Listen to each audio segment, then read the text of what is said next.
The story begins with a quick flashback about Rentaro, who has 100 soulmates, and how Rentaro gradually makes each soulmate his girlfriend. Right now, he has 6 girlfriends.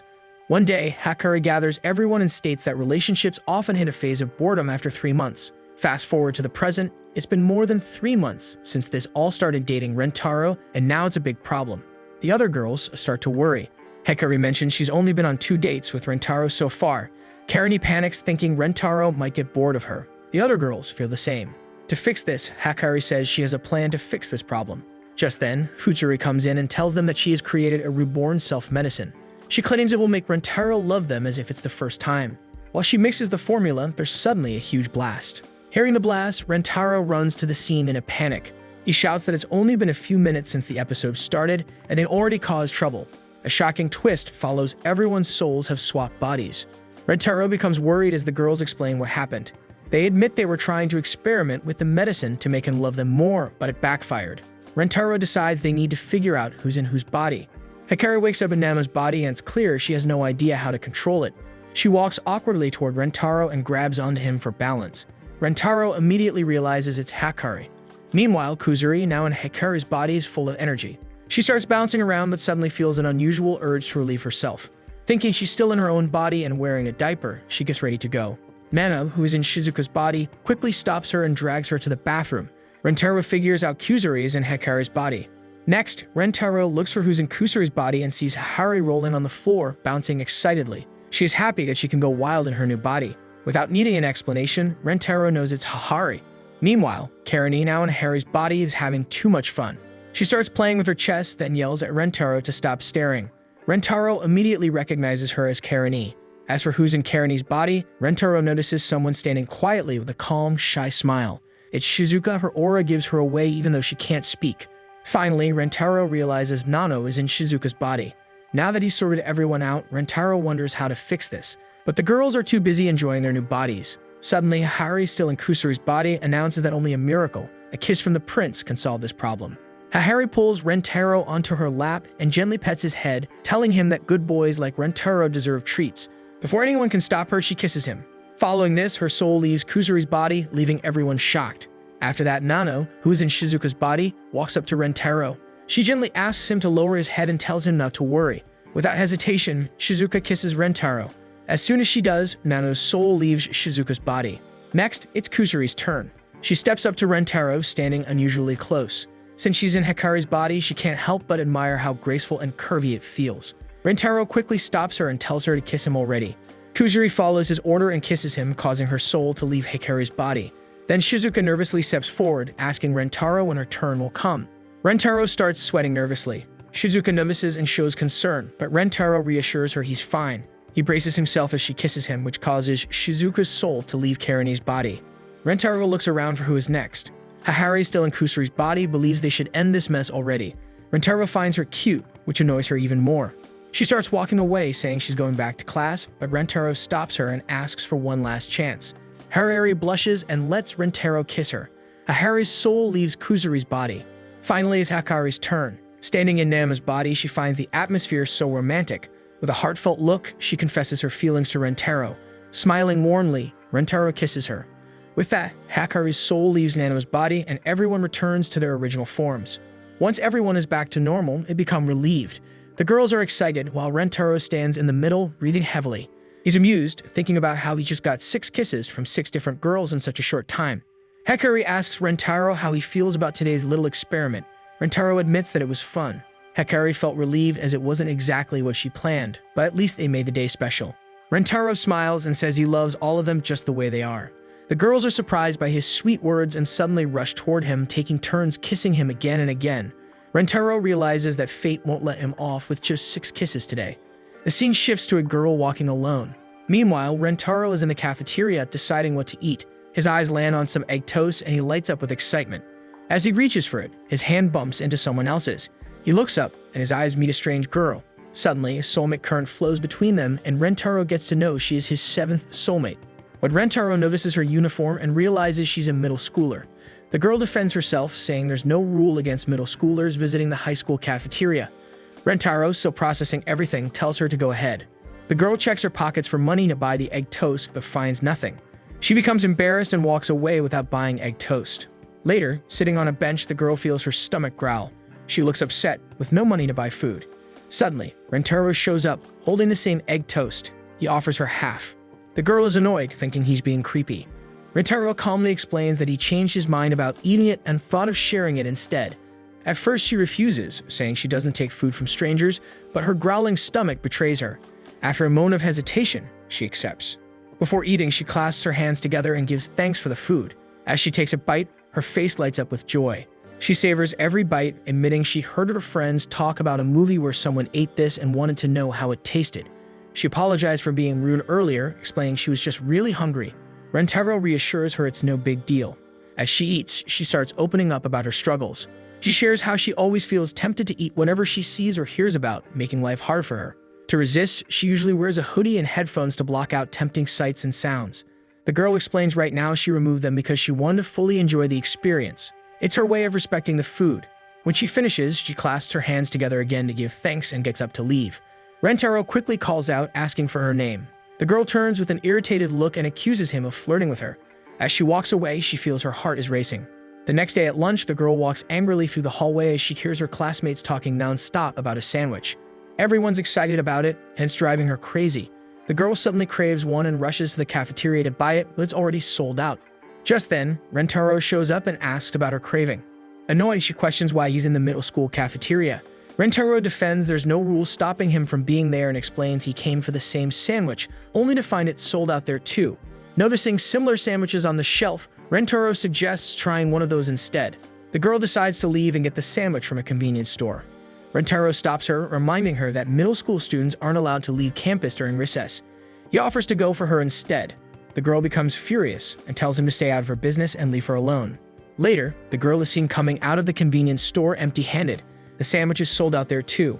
Hungry and upset, she wonders how it could be sold out everywhere. Her frustration builds as she starts to blame herself for being irritated, snaps at people, and ends up feeling lonelier than before. As she walks, she thinks about Rentaro. Despite how kind he was, she had pushed him away too. She feels hungry, angry, and convinced there's nothing good about her. With nothing else to do, she decides to return to school. When she arrives at the gate, she sees Rentaro waiting for her at the school gate. Rentaro tells the girl to follow him. The girl becomes curious and goes along. When she sees the sandwich she's been craving right in front of her, she's stunned. Her anger flares up and she snaps at Rentaro, saying that she doesn't need his help. But Rentaro calmly says he needs her help with the other half, just like yesterday. Hungry, the girl gives in and starts eating. Instantly, she feels happy and finds the sandwich delicious. She asks how Rentaro found the sandwich. Rentaro explains that he got permission to make it himself. He even shares the recipe, showing how much effort he put into it. That's when she notices his hands are burned from cooking. The girl becomes sad and asks why Rentaro is being so kind to her, especially after how rude she was to him. She points out that he doesn't even know her name. Afterward, Rentaro talks to his girlfriends about Kurumi, asking if they would accept her as his 7th girlfriend. The girls express concerns about Kurumi's personality. Rentaro explains that Kurumi tends to get irritable when she's hungry, which can make her seem unfriendly. Suddenly, Kurumi interrupts, stating that, aside from Rentaro, she has no interest in talking to anyone else. The other girls become worried about how she might fit into their dynamic.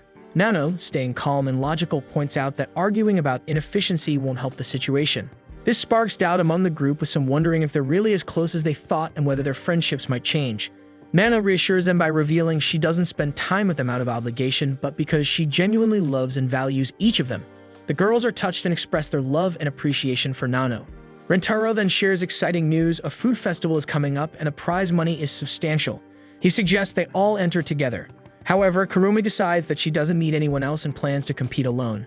She believes teaming up with small eaters will only slow her down and lead to unnecessary conflict. Ahara tells Kurumi that middle school students need a guardian to participate in the festival. Kurumi realizes that both her parents work on Sundays, but still wants to enter. Kurumi finally asks Ahara if she could pretend to be her mom and sign her up. Ahara happily agrees. With that, they all decide to join the competition together. The food festival begins and everyone gathers for the competition. The rules are simple. Each team has 10 players and there are 5 rounds. Players can switch in and out anytime, and the team with the highest score at the end wins. The commentator explains the rules with bold visuals to keep the audience entertained. Karani is annoyed by the commentator. Rentaro enters the competition to help everyone get to know each other, especially Kurumi, and make sure everyone works well together. The first round begins, and the challenge is to eat as much rice as possible. The side dishes don't count for points. The goal is to eat as much rice as they can.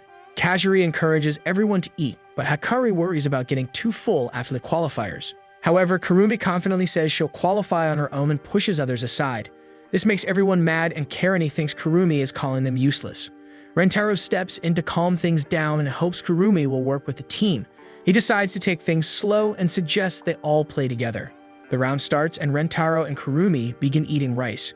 Rentaro notices that Kurumi hasn't taken a bite yet. He starts panicking and sees her staring at a side dish. He gets an idea and brings it to her, suggesting she try both the rice and the side dish. Kurumi speeds up and starts eating faster. Soon, everyone is shocked by their speed and mistakenly thinks Kurumi has already finished the side dish. Everyone laughs at what they think is a mistake. This annoys Rentaro, and he demands to know who said that. Hyakkano tries to calm him down while having fun, and Karani steps in to separate them. Karani asks Rentaro about his plan. Rentaro asks everyone to watch Kurumi eat. When they do, they realize she has a special way of making the food look so delicious. Watching Kurumi, the others rush to get side dishes too. Karani soon figures out that it was part of Rentaro's plan all along. As the rounds continue, Rentaro and Kurumi keep eating lots of rice. Bowl after bowl is brought to them, and they keep going. Karani is amazed by Rentaro's appetite and wonders how he can eat so much. Nano comments that he should be getting sick of it. Hyakkano tells him not to overdo it. Rentaro explains that the girls take turns serving him rice, and even though the bowls look the same, each one tastes different to him. Once again, the girls are touched by Rentaro's words. Rentaro and Kurumi start eating even faster, and the others watch in surprise and wonder if these two are truly monsters. Finally, the first round ends and the results are announced. Rentaro's team comes in third place, meaning they qualify for the next round. Rentaro is upset, wondering how they ended up in third. However, the others praise Kurumi for her great performance, saying she ate in a unique way. The Gorilla Syndicate claims second place, which you might remember from Season 1. The team in first place is Hyakkano Shiki, who is competing alone. Everyone is surprised to know that this person is playing solo, while everyone else is in teams. Hyakkano looks and sounds like a robot, and the character animation has been slightly changed compared to the manga. Afterward, the commentator announces the next major round of the food festival, which is a classic eating contest. This time, the food is bubble tea. Rentaro wonders when bubble tea became the classic choice. He asks his team who will enter the first round. Hyakkano praises Rentaro for his performance and suggests he take a rest. However, Kurumi declares that she will join every round. Rentaro advises her to let others participate as she can't handle every round. Kurumi ignores Rentaro's advice. Eventually, Shizuka decided to join Kurumi in the first round. The first round begins, and the participants start drinking the bubble tea. At first, they enjoy it, but after 10 minutes, it becomes clear that this contest isn't about appetite, it's a jaw endurance challenge. The tea is so chewy that they're exhausting their jaws trying to keep chewing. Kurumi struggles and realizes it's getting harder to keep going. She looks over at Shizuka, who is drinking smoothly. Karani wonders how Shizuka is drinking the tea so well. Rentaro explains that Shizuka has the tiniest mouth. The other girls notice Shizuka is drinking the tea perfectly. He is taking tiny sips by cutting the tea into smaller pieces. Karani remembers how Shizuka always eats this way and realizes it's the perfect method for this challenge. They conclude that Shizuka is well trained for this kind of contest. In the first round, Rentaro's team holds second place. The second round starts, and the challenge is to eat 10 pieces of sushi. This time, Nano joins Kurumi to help her. They begin eating. Kurumi finds the sushi delicious, but Rentaro reminds her there's no time to enjoy it. She struggles to eat quickly without savoring the taste. Kurumi watches Nano eating the sushi at an incredible speed. Karani notices that Nano isn't chewing the sushi, she's just swallowing it whole. While the Gorilla Syndicate and Kurumi slow down, Nano and Hyakkano Solo are nearly finished with their 10th piece. Both reach for their last piece, but Hyakkano finishes first. Karani wonders why Nano isn't done and learns that she's eaten so much that she feels like she's about to vomit. Meanwhile, the Gorilla Syndicate team is catching up. Nano realizes she has no choice but to keep going. She starts running away from the table with sushi in hand. Rentaro asks where she's going. Nano climbs some stairs and stands on stage, leaving everyone curious about her move. Rentaro reveals that Nano is afraid of heights. Nano, terrified, stands at the top but knows she must finish the challenge. She decides to eat the sushi in her hand, and the crowd cheers, calling her Rapunzel in the tower. Nano finally eats the sushi, but now she's scared and doesn't know how to get down. Rentaro rushes to her, helping her down safely. In the end, Rentaro's team secures second place in the second round. In the third round, the challenge is to eat spicy mapo tofu. Karani, proud of her spice tolerance, decides to help, along with Kusuri. Everyone dives in without hesitation, but Karani aggressively eats her spicy mapo tofu. Eventually, Rentaro's team becomes the first to win this round. The fourth round begins a cake-eating contest. This time, Hikari and Hahari join Kurume to assist her. At first, everyone enjoys the cake, but Hikari quickly realizes there's too much sugar and warns about the risk of obesity from overconsumption. This scares the Gorilla Syndicate, and soon everyone stops eating except Kurumi and Chenko Solo. Karani becomes annoyed and points out that excessive sugar can even cause weight gain in specific areas like the chest. Hearing this, Hikari and Hahari resume eating, thinking that gaining weight might make them more attractive to Rentaro. In the fourth round, Rentaro's team holds second place. Rentaro praises his team, saying he has such talented girlfriends. The Gorilla Syndicate is shocked by how they keep eating. Rentaro explains that they couldn't have done it alone. It was all thanks to teamwork and love. Everyone agrees, but Kurumi, confused, wonders what he means. As the final round starts, Kurumi watches Rentaro press everyone's stomachs to help them digest since they're all in bad condition. She becomes irritated and tells Rentaro that he will feel the same way. He reassures her, saying that once everyone's condition improves, his will too. Kurumi, curious, asks how that works. Rentaro explains that it's the power of love. The commentator announces the final round, a ramen eating challenge. Bowls of ramen are served. Chenko Solo leads, but with double points in the final round, it's still anyone's game. For this round, Kurumi is the only player for her team since the others are in bad condition to continue. Rentaro apologizes for not being able to help, but Kurumi brushes it off, saying she never expected their help. A ramen lover, Kurumi starts strong and enjoys her meal. Meanwhile, the Gorilla Syndicate struggles with worsening conditions. The Gorilla Syndicate leader refuses to give up. She declares that she'll prove what the Gorilla Syndicate is truly made of. Her determination inspires her teammates who cheer her on from the sidelines. Fueled by the Gorilla Syndicate leader's words, the team gathers strength and re-enters the competition mid-game with the commentator's approval. As everyone continues eating, an ambulance arrives, marking the end of the Gorilla Syndicate's participation. They thank everyone for the experience before leaving the competition. Now only 2 participants remain, Solochenko and the Rentaro family. Both are at their 10th bowl and the competition intensifies. A shocking secret about Solochenko is that the large competitor isn't human but a robot controlled by a person inside. The human isn't actually eating but storing the food in a hidden section, essentially cheating. The solo competitor declares he will win no matter what. Kurumi and Solochenko continue eating, both managing to consume 25 bowls of ramen each. However, Kurumi starts to feel her condition worsen. Solochenko taunts her, mocking her for participating in every round and overeating. This approach leaves her no room for the final challenge. Kurumi feels defeated, admitting to herself that she already knew this. She regrets not trusting her teammates who ate more than she expected and feels like she's failed Rentaro. She feels demotivated and starts to cry. Just then, Rentaro and the other girls rise and join Kurumi at the table. Kurumi is surprised and asks why they're helping her. Rentaro explains that the rules allow it and reassures her to leave the rest of them. Kurumi becomes emotional and apologizes for the rude things she said earlier, but the others brush it off, saying it doesn't matter now. They're friends and they'll always support her. Rentaro emphasizes that it's the power of love. Encouraged by their words, Kurumi realizes her mistake and decides to keep fighting alongside them. The Chenko Solo, seeing the challenge intensifying, grows anxious. Desperate to win, the person inside the robot decides to stop cheating and begins eating ramen directly. The competition reaches its peak as everyone eats at a rapid speed, but one by one, they fall unconscious from the overwhelming amount of ramen. With only 5 seconds left, Kurumi pushes herself, determined to secure victory. Rentaro whispers something in her ear. First, Kurumi becomes scared, but then gathers her courage. She feeds the ramen to Rentaro, who swallows it quickly. The Chenko Solo, unable to keep up, spits out its ramen, securing the Rentaro family's victory. The Rentaro's team celebrates their win, receiving a trophy and ice cream as a prize. Kurumi, still feeling regretful, apologizes to everyone for her earlier behavior and asks for forgiveness. The others cheerfully feed her ice cream, solidifying their bond as teammates and friends. Later that evening, Rentaro meets Kurumi in the park. Kurumi thanks Rentaro for inviting her to the competition and helping her build a connection with everyone. She remembers Rentaro's promise to let her taste her favorite treat if they won.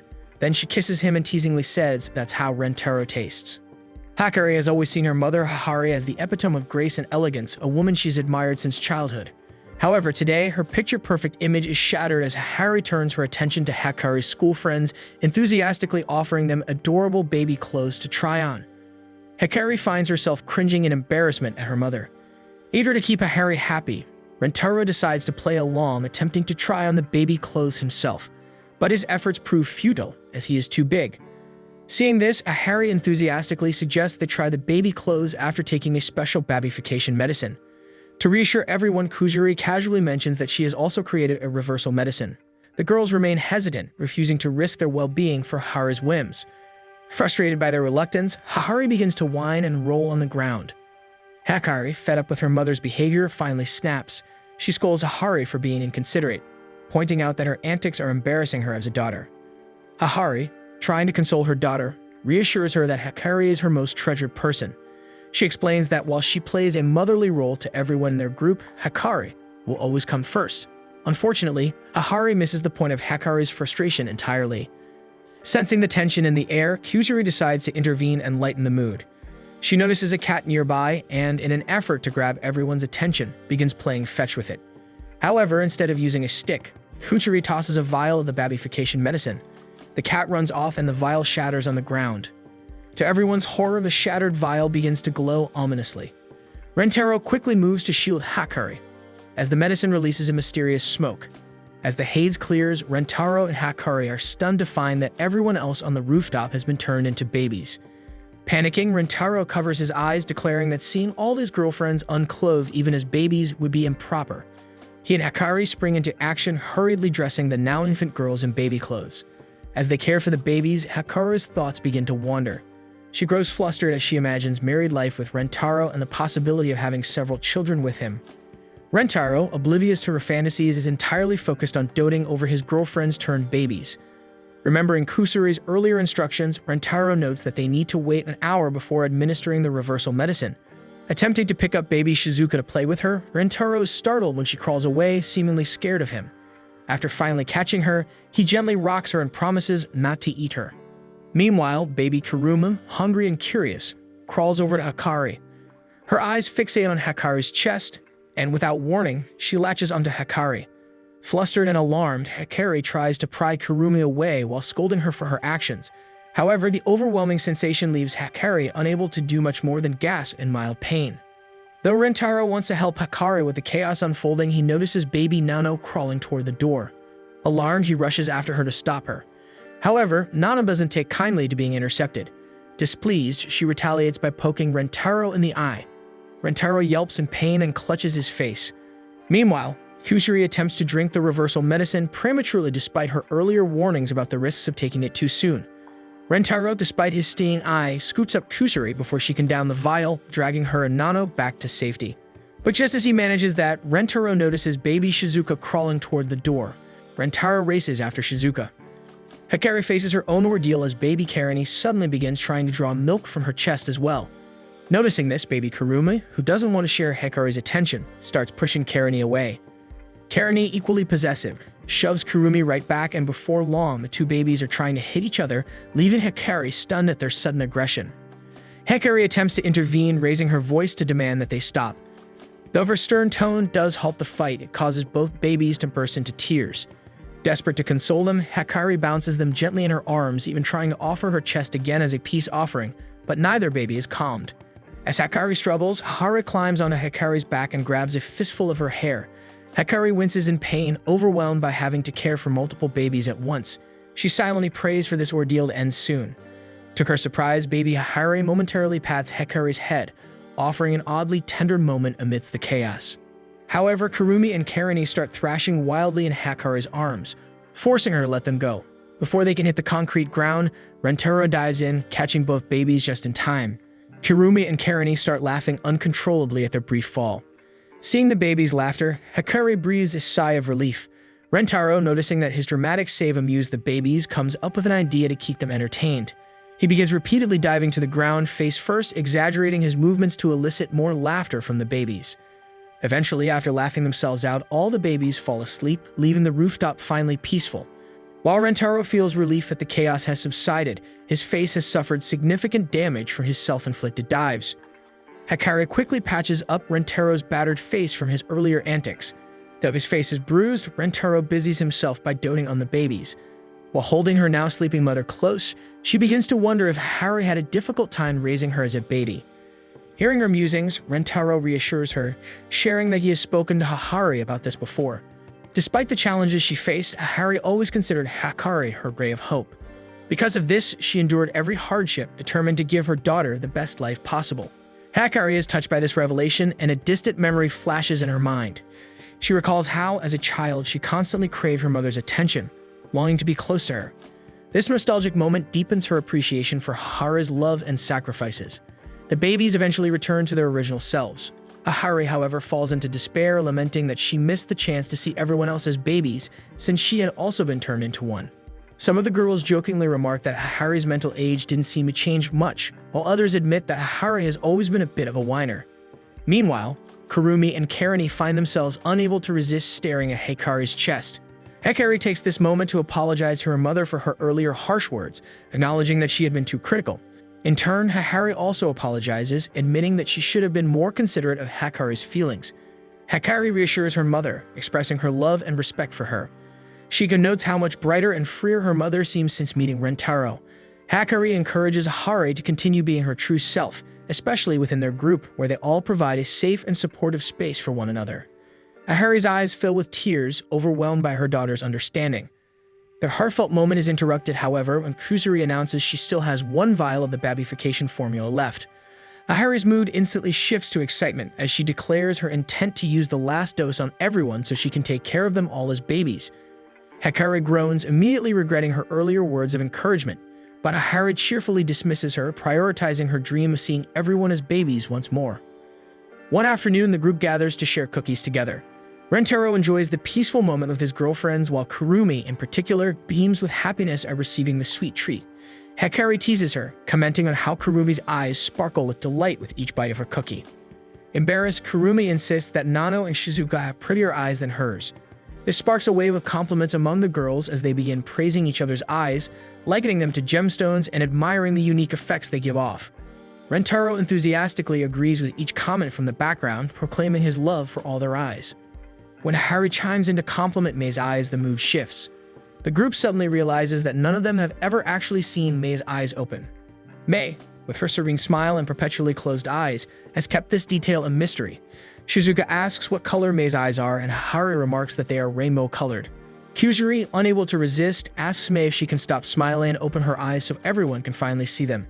Mei, however, politely refuses, stating that as a maid, she must always appear cheerful to serve her mistress. Haru gives Mei permission to open her eyes, mentioning that even she hasn't seen them in a long time. But when Mei tries, she finds her muscles unresponsive. Her face is stuck in a smile. Determined, she attempts to force her eyes open using her fingers, but her efforts prove futile.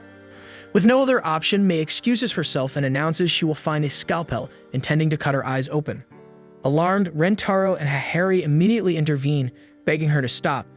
The group begins to wonder how Mei manages to navigate daily life with her eyes always shut. Mei calmly explains that she is, in fact, blind and relies on her other senses to perform her duties.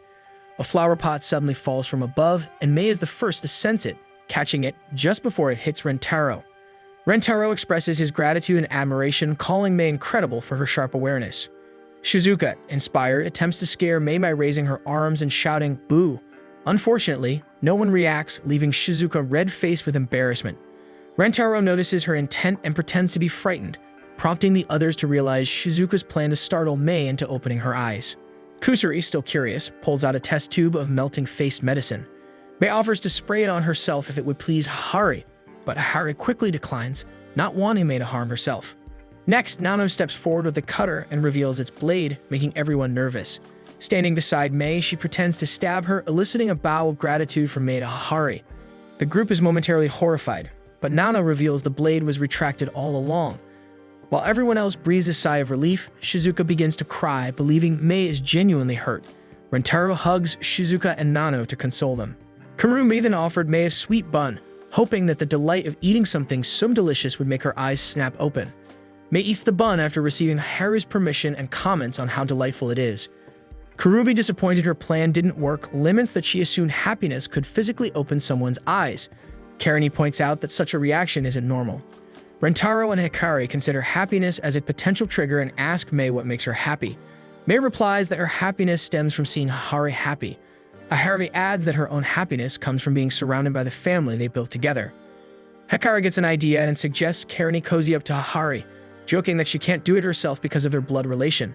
Though hesitant at first, Karani notices Haru has the same warm, inviting scent as Hikaru. Just as the two are about to share a kiss, Hikaru slaps Karani away, much to Haru's dismay. Kyuzuri and Shizuka hug Hahari to comfort her, making her so happy that Mei sheds a tear of joy for her mistress.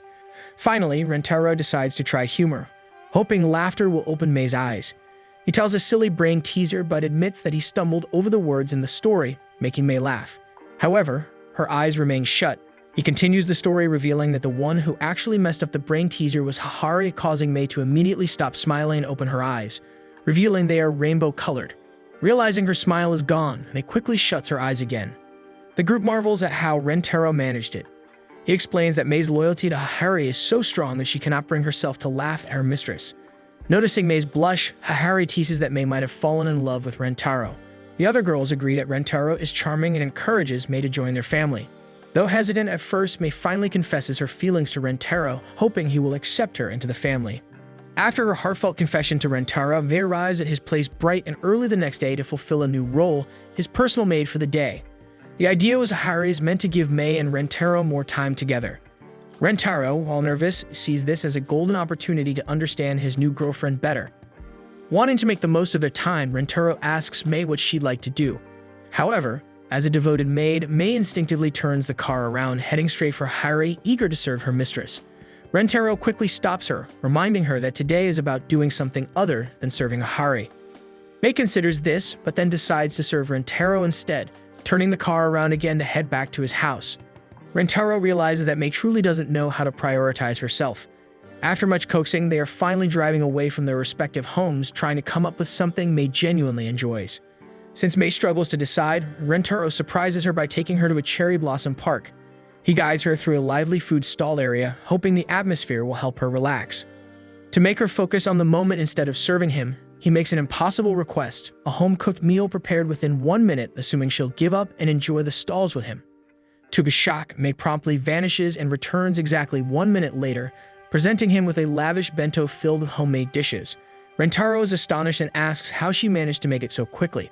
Mei, slightly embarrassed, confesses that she had prepared it early in the morning, secretly hoping for a chance to give it to him. Though she intended to let him eat whatever he pleased, she couldn't ignore the opportunity to serve him. Deeply touched, Rentaro eagerly takes a bite of an egg roll and finds it delicious. He noticed the bento is filled with egg-based dishes, his favorite food. Mei admits she had asked Harry about his preferences before they even left, making him feel even more special. However, Mei keeps fidgeting beside Rentaro, unable to relax. Concerned, Rentaro asks what's wrong. She shyly admits that she becomes restless when she isn't given orders. Looking flustered, she even hints that he could command her to do anything, even something that involves physical touches. Completely missing the hint, Rentaro panics, not wanting to give her an unreasonable order. Thinking quickly, he spots a cherry blossom branch nearby and asks Mei to fetch it for him, hoping to hold the delicate flowers. Without hesitation, Mei retrieves the branch and returns, asking which one she should fetch next. A realization strikes Rentaro. He had just treated her like a dog. Guilt washes over him as he berates himself internally, feeling like the worst person alive for giving her such a meaningless command. Trying to correct his mistake, Rentaro quickly changes his approach. Instead of treating Mei like a servant, he instructs her to throw the branch as far as she can. Once she does, he retrieves it himself and hands it back to her, believing this action balances the dynamic between them. However, Mei's usual unwavering smile falters slightly. Having Rentaro fetch something instead of her feels unnatural. She remains puzzled, struggling to comprehend why she isn't allowed to serve him properly. Determined to receive a genuine command, Mei continues to seek guidance. Rentaro, however, refuses to give in.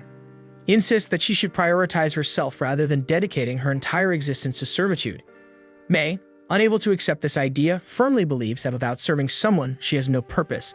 Seeing her unwavering devotion, Rentaro realizes she will not back down. He relents and agrees to give her an order. Mei's expression immediately brightens. One can easily imagine her having a tail wagging in anticipation. However, Rentaro surprises her with a command that confuses her since he wishes that she not be of any use to him.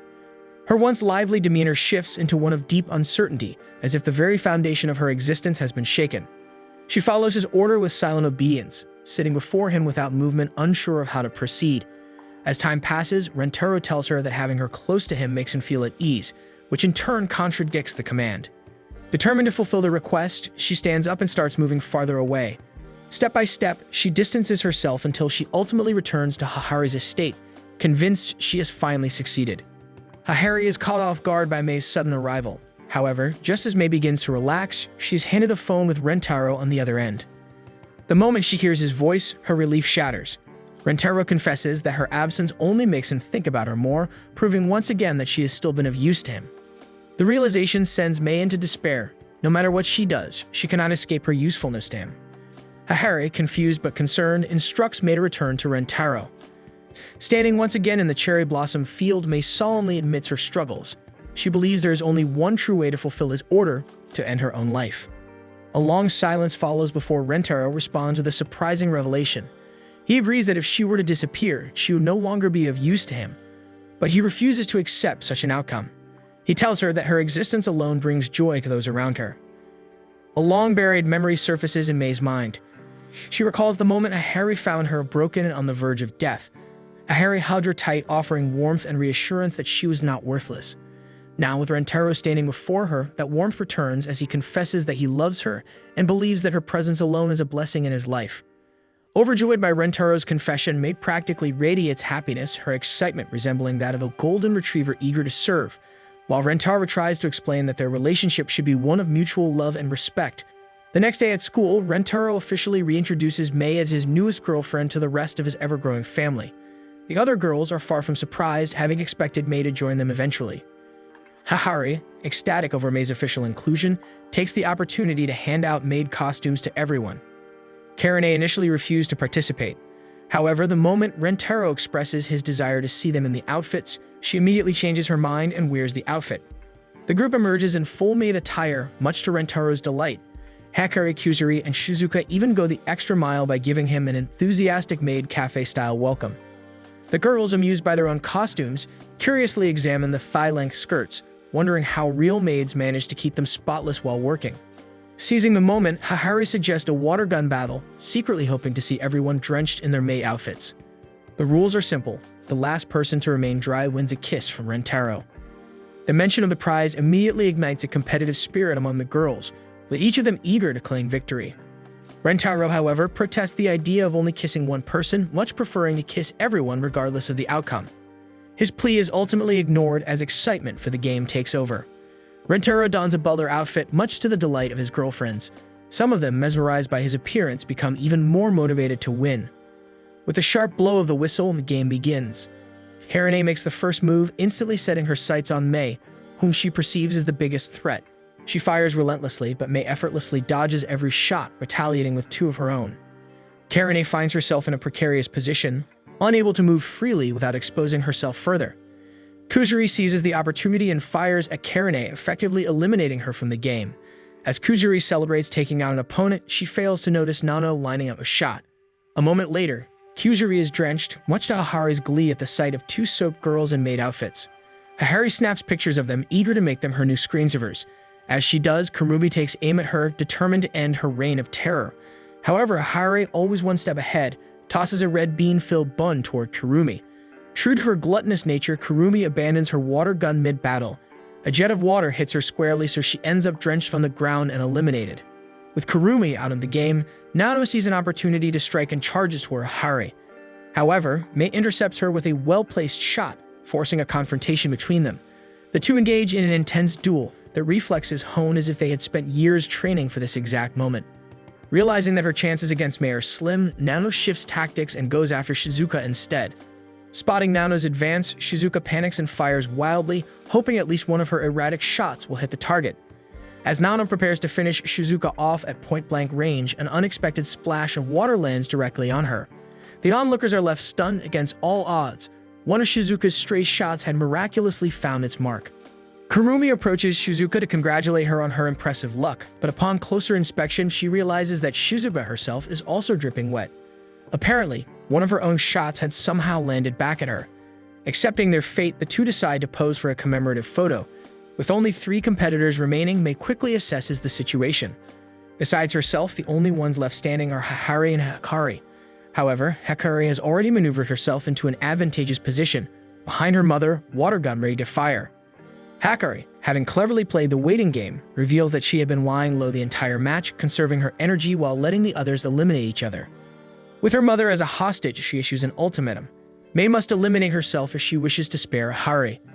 Prepared to follow the command, May raises her own water gun to shoot herself, but just as she's about to pull the trigger, Hikari shocks them both by suddenly shooting herself.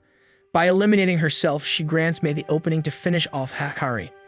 Hikari, now drenched, pushes her chest forward in an exaggerated pose, relishing the way the water clings to her.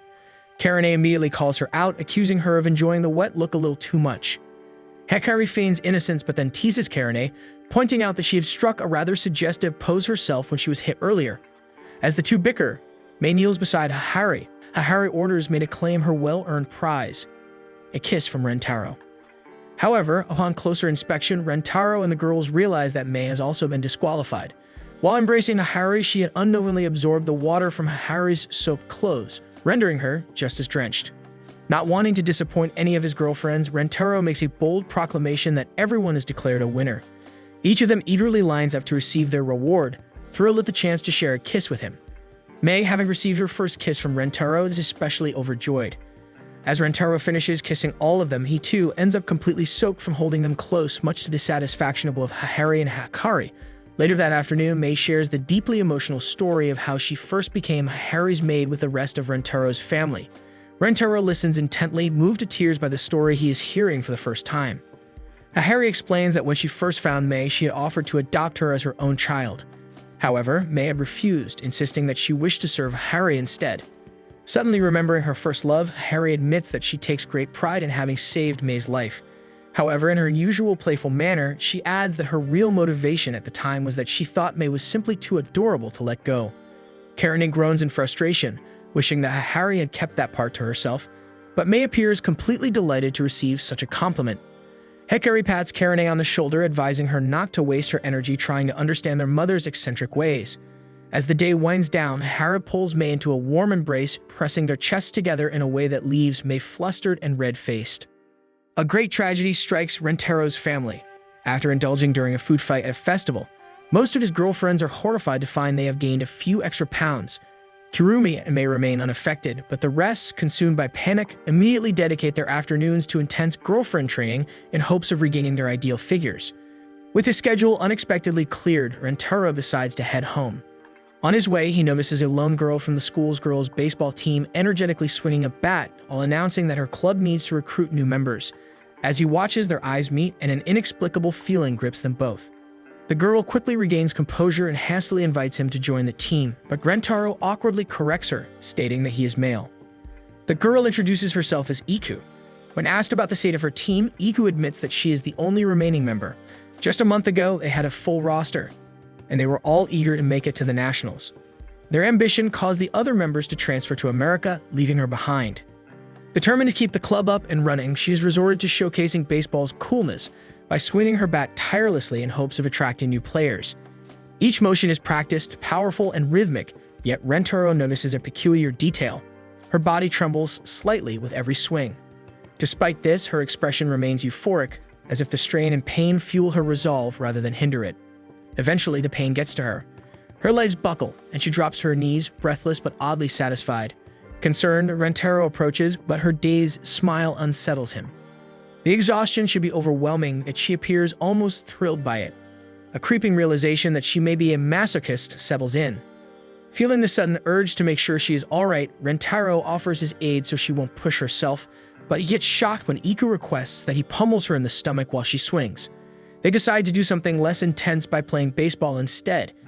With each ball he hits, she throws herself into catching it, curling her body across the field with reckless abandon. Dirt stains her uniform due to her dives, but she looks as if she is enjoying herself. As the sun begins to set, Rentaro and Iku decide to call it a day. She surprises him by giving him a massage. The day had been both fun and productive for her, reigniting her love for the sport as she finally had someone to share it with again. Grateful for his help, she thanks him with an earnest expression. Seeing her passion and determination, Rentaro vows to return to help her recruit members. The following morning, Iku recalls her time with Rentaro, her heart fluttering as she anticipates another afternoon of baseball. Somewhere along the way, she realizes she has developed a crush on him. Excited by the thought of spending more time together, she smiles, hoping classes will finish soon, only to freeze in her tracks at the sight of Rentaro walking down the hall, hand in hand with Nano. A pang of something unfamiliar rushes through her, and for the first time in her life, she feels her heart break. When the time comes, she meets Rentaro the field as planned, but rather than practicing, she steals herself and confesses her feelings, asking if they can start dating. Rentaro hesitates before bowing deeply, apologizing as he explains that he already has 8 girlfriends. He worries about balancing their happiness, making it difficult to add anyone new. At first, Iku looks as if she's about to break down. However, rather than sorrow, an unfamiliar ecstasy washes over her. The overwhelming despair of rejection twists into something deeply satisfying. Just as she begins to indulge in the sensation, she notices Rentaro vomiting an alarming amount of blood in front of her. Once he recovers, he explains that he had suspected her masochistic tendencies ever since yesterday. He had caught her watching him and Nano, expecting sadness or jealousy, yet all he saw was a look of pure joy. When Nano leaned in to check his temperature, Iku's excitement only grew. This confirmed his suspicions. She had wanted to experience the pain of rejection. Embarrassed that her secret had been uncovered so easily, Rentaro admits that his rejection was a lie and he truly wants to date her.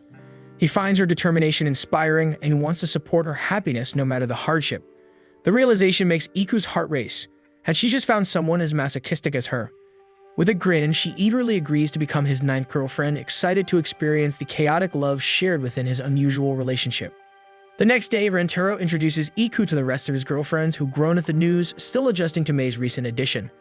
Iku bows, introducing herself with the formality of a club member, then stuns them all by requesting each of them to slap her in the butt with a baseball bat. However, their reactions are mixed, not really wanting to harm the new girl. She faces them again and admits her insecurities, confessing that she feels inferior compared to them. To her, all of Rentaro's girlfriends are cute and beautiful, while she is tomboyish and may not fit in.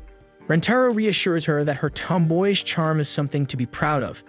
Each of his girlfriends is unique, and that's what makes them special. Encouraged by his words, the girls finally accept her as part of the family. Kuzuri offers to slap her butt so Iku can be satisfied. Watching the exchange, Nano sighs, realizing another eccentric personality like Hari has joined their ever-growing family. Rentaro, seeing that everyone is getting along, takes the opportunity to bring up the baseball club's dire situation, asking if they would be willing to join the team. The girls hesitate, wondering if Hari can simply pull some strings to prevent the club from disbanding without them having to participate. However, Hari insists that it would be unfair to the other clubs as many struggle with the same problem every year. If she were to intervene due to personal reasons, it might set a precedent that could negatively affect graduates' resumes and the school's reputation. Kuzuri and Shizuka are unexpectedly moved by Hari's sense of responsibility. Rentaro once again asks his girlfriends if they would like to join, making it clear that they are free to decline if they are not interested. Hyakkano has a sudden realization. She asks if Rentaro will be present during practice. When he confirms, all of the girls immediately decide that this is the perfect opportunity to both lose weight and spend more time with their beloved boyfriend. With unanimous enthusiasm, they agree to join the team. However, Mei, Kurumi, and Hari are unable to join the team since they are not high school students. Unwilling to be left out, they insist on attending practice and joining the workouts, reasoning that food tastes better after a good exercise. Iku is ecstatic. With Rentaro's girlfriends making up the majority, they now have 6 members in the club, leaving only 3 more to recruit. Karane, however, remains skeptical, reminding Rentaro that for the club to survive, they actually need to win a game, and none of them, apart from Iku, have any experience in sports. Rentaro reassures them with his unwavering confidence, declaring that as long as they have love and teamwork, they will be unstoppable. Motivated by his words, the girls eagerly set off for practice. Since they have no experience with the game, Rentaro suggests they begin with simple catch drills. He pairs them up and playfully calls out Kuzuri for having an excessive number of gloves. Karane partners with Hari as they pass the ball back and forth. Karane can't help but notice Hari's exaggerated movements. A surge of frustration washes over Karane, making her self-conscious about her own lack of curves. To vent her irritation, she throws the ball at Hari with unnecessary force. Meanwhile, Kuzuri and Nano casually toss the ball back and forth, not really putting effort or thought into their throws. Things aren't going too well with Hyakkano and Kurumi either. Hyakkano, struggling to catch the ball properly, keeps blocking it with her chest. Meanwhile, Kurumi gets distracted since the baseball reminds her of the chocolate soccer balls she used to eat as a kid, and before she realizes it, she catches the ball with her mouth instead of her glove. On another part of the field, Mei pairs up with Shizuka. Not wanting to hurt the frail girl, Mei gently rolls the ball toward her instead. With catching turning into a disaster, Rentaro decides to switch things up and move on to swinging practice. Kuzuri, however, is once again prepared with an excessive number of bats, claiming that wielding more than one makes her look cooler. Karane treating hers like a weapon. Kurumi, still stuck in her food fantasies, looks at her bat like it's an oversized snack. Shizuka, on the other hand, spins in place when she swings, twirling without stopping. The sight of Shizuka twirling is too much for Harry, who immediately grabs Hyakkano and spins her around in excitement. After much effort, Rentaro and Iku finally manage to guide the girls into proper form, and by nightfall, they're all sweaty, grimy, and exhausted from training. Ready to head home and relax, they notice Iku still swinging her bat. Rentaro offers to stay behind with her, but she insists that he take the others home instead. The next morning, as Rentaro and his girlfriends walk to school, most of them grumble about sore muscles, already dreading today's practice. However, as they pass the field, they freeze. Iku is already there, eyes glazed over as if in bliss, relentlessly swinging her bat. It's as if she never left. Realizing what's happened, they rush over to confirm their suspicion. It turns out that Iku had never left to rest and had been swinging throughout the night. Finally, feeling the weight of exhaustion, her body sways unsteadily before collapsing. Rentaro dives forward, catching her just before she hits the ground. They bring her to the infirmary, horrified that she's pushed herself to the point of exhaustion. While her masochistic tendencies are already a known fact, this feels more destructive. Rentaro senses that something deeper is driving her, but he can't quite put his finger on what. As the school bell rings, Hari takes charge, telling everyone to return to class since Iku is safe for now. Later in the afternoon, Iku wakes up, immediately trying to leave the infirmary, completely unaware that Hari is hiding under the bed.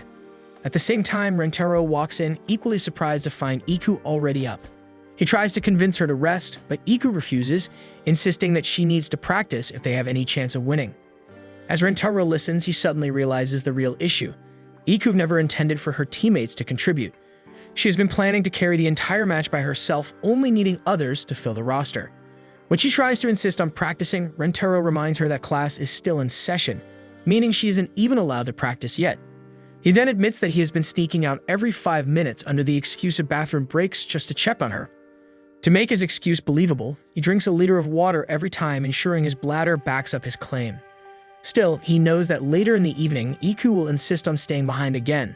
Determined to stop her from overworking herself, he comes up with a ridiculous plan: to drench himself in ice-cold weather and pass out from the cold, forcing Iku to stop and take care of him instead. As predicted, by the end of practice, Iku once again refuses to leave.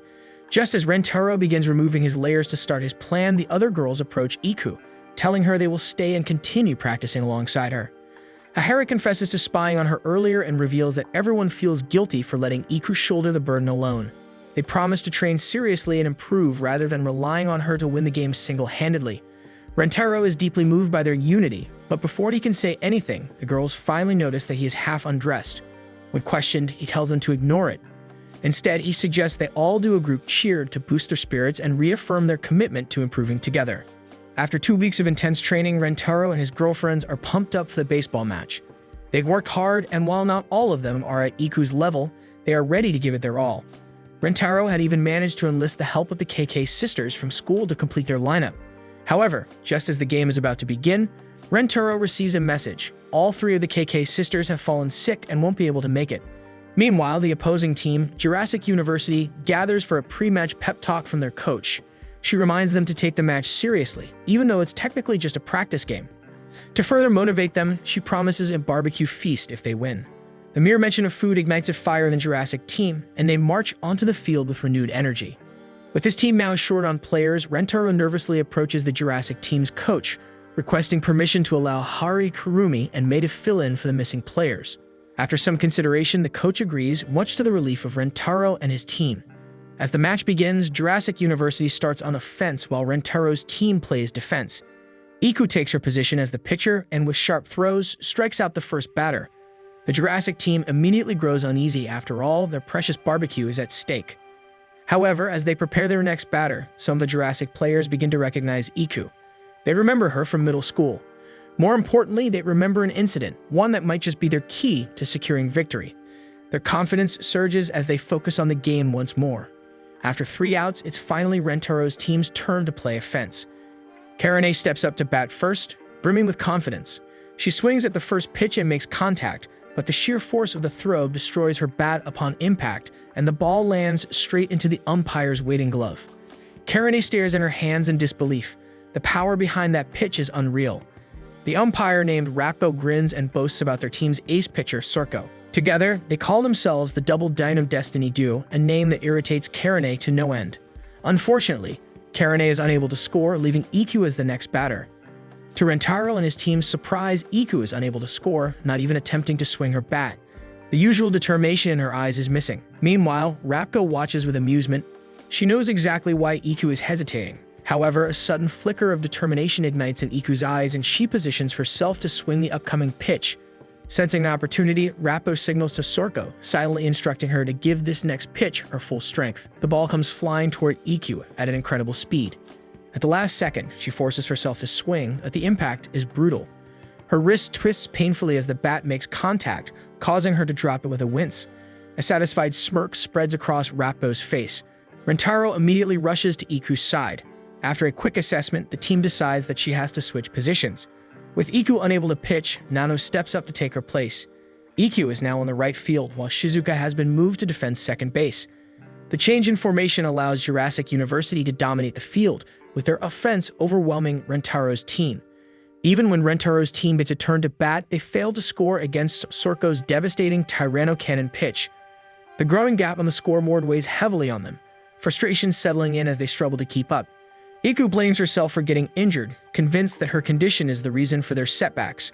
However, Rentaro remains determined, reminding the team that the game isn't over. Instead of focusing on scoring, he urges them to strengthen their defense and prevent the opposing team from gaining more points. Meanwhile, Jurassic University, already confident in their victory, is caught up in the excitement of their soon-to-be barbecue celebration. However, Rappo remains focused, her attention shifting towards Shizuka. Recognizing her as the weakest link, she devises a plan to exploit her self-doubt. As the next round begins, Rappo positions herself near Shizuka and takes the opportunity to undermine her confidence. She plants the idea that Shizuka is responsible for her team's struggles, preying on her insecurities. The weight of those words settles deep, and Shizuka's mind spirals into doubt. Caught in her own thoughts, Shizuka fails to react in time when her team sends the ball her way. Her teammates scramble to recover, but when she finally gets hold of the ball, her hesitation results in a misplaced throw in the wrong direction. The moment the mistake is made, a sinking realization washes over her. Her errors are costing the team the game. Despite her moment of paralysis, Rentaro's team regains control just in time to secure 3 outs, forcing Jurassic University into a defensive position. As they gather, concern for Shizuka becomes the team's priority. She apologizes repeatedly, burdened by the belief that she is dragging everyone down. Kusuri recalls noticing Rappo's attempt to rattle Shizuka earlier and informs the team. The revelation fuels their determination, igniting a collective sense of protectiveness toward their teammate. Fueled by anger, they step onto the field with renewed resolve. Karane is first up to bat, gripping her bat with newfound intensity as Rappo continues to insult Shizuka. Channeling her frustration, she braces herself against Sorko's powerful pitch. The moment the ball connects with her bat, she sends it soaring beyond the field, securing a home run and stunning Jurassic University. One by one, the rest of the team follows suit. Hyakkano bunts the ball, catching Jurassic's defense off guard and making it safely onto the field. The momentum continues as the girls successfully reach the bases, fueled by Rentaro's unorthodox yet strangely effective strategies from the sidelines. As the game intensifies, Rentaro's team decides to switch pitchers, replacing Iku with Mei when it's their turn to play defense. Mei's unpredictable pitching, which zigzags unpredictably through the air, completely throws off Jurassic University's batters. Meanwhile, Iku submerges her injured hand in ice water, determined to heal faster and rejoin the battle. Rappo watches in disbelief as Rentaro's team refuses to back down. She struggles to understand where they are drawing their strength from. Rentaro, sensing the moment, steps forward with an aura so intense it resembles that of a certain golden-haired warrior from a well-known Japanese manga and anime. He boldly declares that their power stems from their unwavering love for each other, dubbing them Super GF Saiyans. With momentum on their side, the team inches closer to victory. Kusuri, now in her properly aged-up form, steps up to bat while the rest of the team cheers her on. As instructed, she bunts the Tyranno Cannon pitch, skillfully making her way to first base. Just as the fielder moves in to tag her, Kusuri transforms into her chibi form, effortlessly slipping onto the base untouched. Ahari follows next, executing a well-timed bunt after Hyakkano promises that Karane will reward her with a kiss if she succeeds. However, in her excitement, she trips on her way to first base. Fortunately, as she falls, her ample chest lands squarely on the base's padding, securing her safety. As the game nears its climax, Shizuka steps up to bat. Rappo watches with a smug smile, confident that Shizuka, the team's weakest link, will fail without any interference. The The weight of her previous mistakes still lingers in Shizuka's mind, but she closes her eyes and takes a deep breath, remembering Rentero's encouraging words. When Sorko's pitch flies toward her, Shizuka tightly hugs her bat, steadying it. Knowing that Sorko's throws always aim for the center, she positions herself accordingly. Staying in her position, she manages to make contact, sending the ball flying. Without hesitation, she dashes toward first base. Rappo quickly throws the ball to her teammate, expecting an easy out. However, the first baseman is momentarily stunned as she watches Shizuka run. Something about her tearful determination reminds the fielder of her beloved pet puppy that passed away the year before. Overcome with emotion, her vision blurs and she fails to catch the ball. This unexpected slip-up allows Shizuka to safely reach first base. The fielder, still teary-eyed, instinctively gathers Shizuka into her arms, congratulating her for making it. Rappo quickly shakes off the sentimental distraction, realizing that Rentero's team is now only a home run away from winning. However, since Iku is next to bat, she feels a sense of relief. On Rentero's side, the team erupts with excitement, rallying behind Iku and hyping her up for the final play. Fueled by their support, Iku confidently promises to finish the game once and for all. However, as she strides toward the batter's box, Rentero stops her in her tracks. Something about the way she's been acting whenever she steps up to bat has been off. Her usual confidence wavers, her body language tense. Rentero narrows his eyes, questioning if she is truly okay. Iku looks away from Rentero, acknowledging that he has seen right through her. She admits that she has been afraid of batting ever since an incident where she once hit a home run only for the ball to strike a girl in the stands, injuring her. That memory haunts her every time she steps up to bat. Despite her lingering fear, she promises to hit the ball this time, no matter what. She owes it to her teammates for standing by her and giving her the strength to continue playing. Seeing her determination, the girls erupt in cheers, ready to support her until the end. As Iku steps into position, Rappo remains smug, convinced that she will freeze up and fail to swing. The first pitch comes, and just as Iku moves, a vision of that fateful day flashes in her mind, throwing her off. The result is a foul ball. The second pitch follows, and though she swings with more confidence, it still veers off as another foul. Determined not to let fear control her, Iku steadies her grip and focuses on the next throw. Seeing this, Rappo decides to end the game once and for all, signaling Sorko to use every ounce of strength in her next pitch. She's willing to risk both her and her teammates' arms if it means securing victory in their much-anticipated barbecue. Sorko throws with everything she has, the Tyranno cannon screaming through the air. Iku beats the ball, but the sheer impact nearly sends her backward. The force of the connection is so immense that it tears through her uniform, leaving her in nothing but her underwear. The shock momentarily shakes her confidence, making her hesitate as doubt creeps in once more.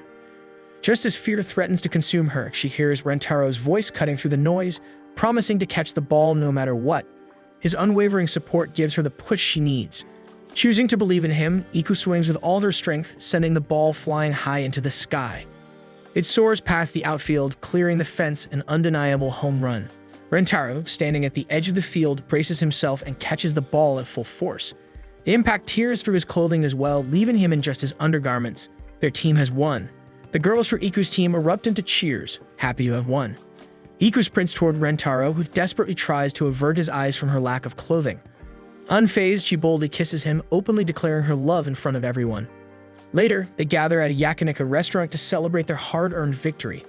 Kurumi is especially excited, finally indulging in a well-deserved feast after an exhausting game, and the girls from Jurassic High since their coach is treating them. Meanwhile, the Jurassic player who had called Shizuka Chi-chan earlier is quick to dote on her. Rappo, feeling oddly sentimental, does the same.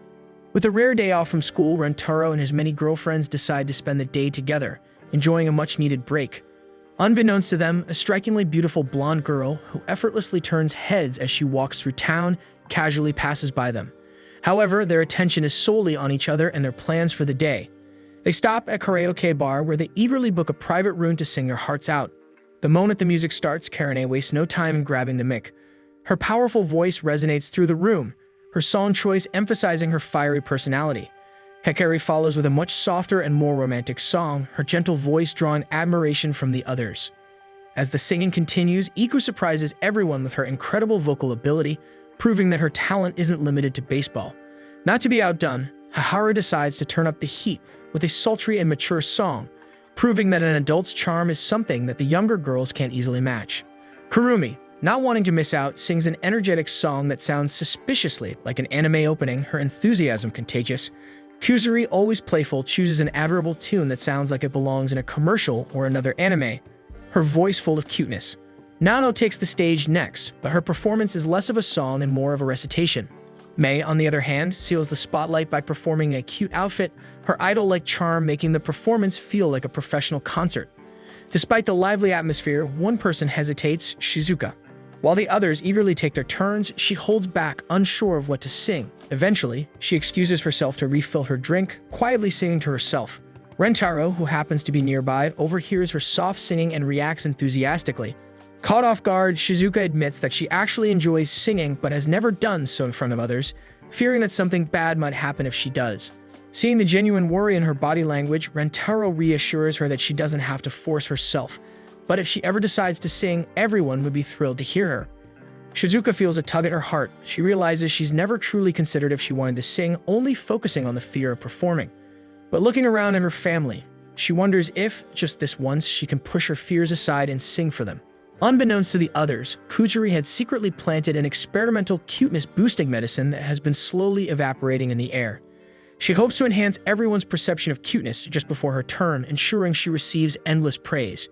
However, to her utter shock, Shizuka is the one who steps forward. The room falls silent in anticipation. Hearing Shizuka's real voice is a rare event. The soft melody begins to play, and Shizuka shyly opens her mouth, her delicate voice blending beautifully with the music. At that exact moment, Kujiri's medicine takes full effect. Everyone is instantly overwhelmed by just how impossibly cute Shizuka's singing is.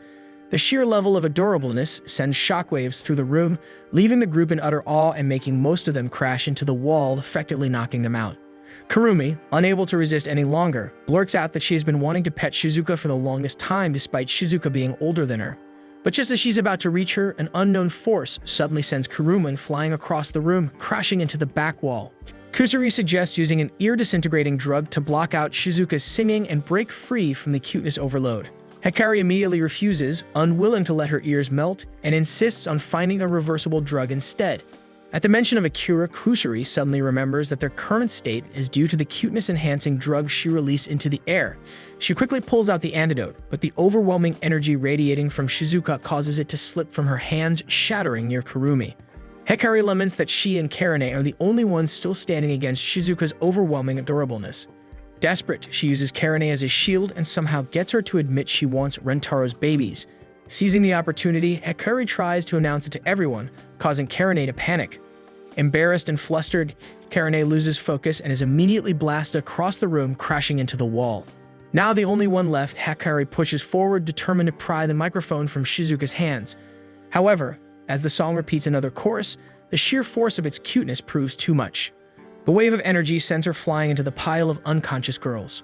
Struggling to climb out from under the weight of his girlfriends, he realizes that if Shizuka turns around and sees them all knocked out, her worst fear will come true. His mind races as he searches for a way to reduce the cuteness exposure and continue listening to her song. A brilliant idea strikes him. He decides to sing along with her, focusing on his own voice to counter the effect. Hearing Rentaro's voice next to hers, Shizuka is caught off guard but feels a warm thrill at the thought of sharing her first karaoke experience with him. She takes his offer hand and together, they sing in unison, completely unaware of their surroundings.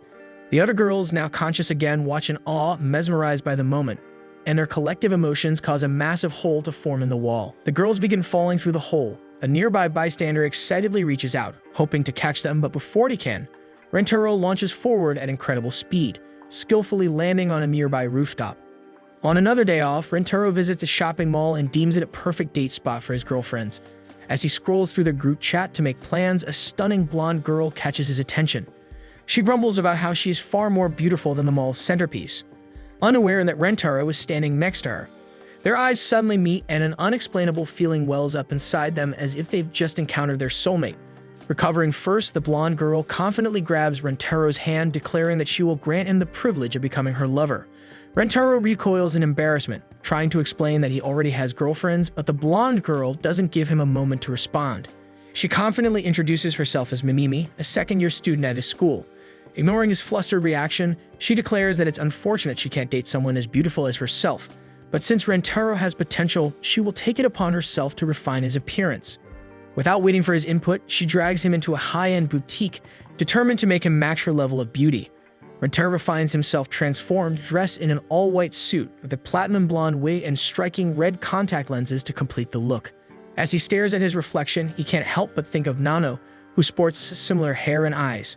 The cost of the entire transformation is staggering, but Rentaro insists on paying, thinking his girlfriends might enjoy seeing him in a different style. Afterward, they stop for bubble tea. Mimimi claims that chewing tapioca pearls enhances one's beauty, though she refuses to try Rentaro's chocolate-based drink for fear of staining her pristine outfit. Rentaro notices the attention they are getting from other patrons and expresses concern, but Mimimi brushes it off, stating that it's only natural for commoners to be drawn to exceptional beauty. However, she admits that there was once someone even more beautiful than her.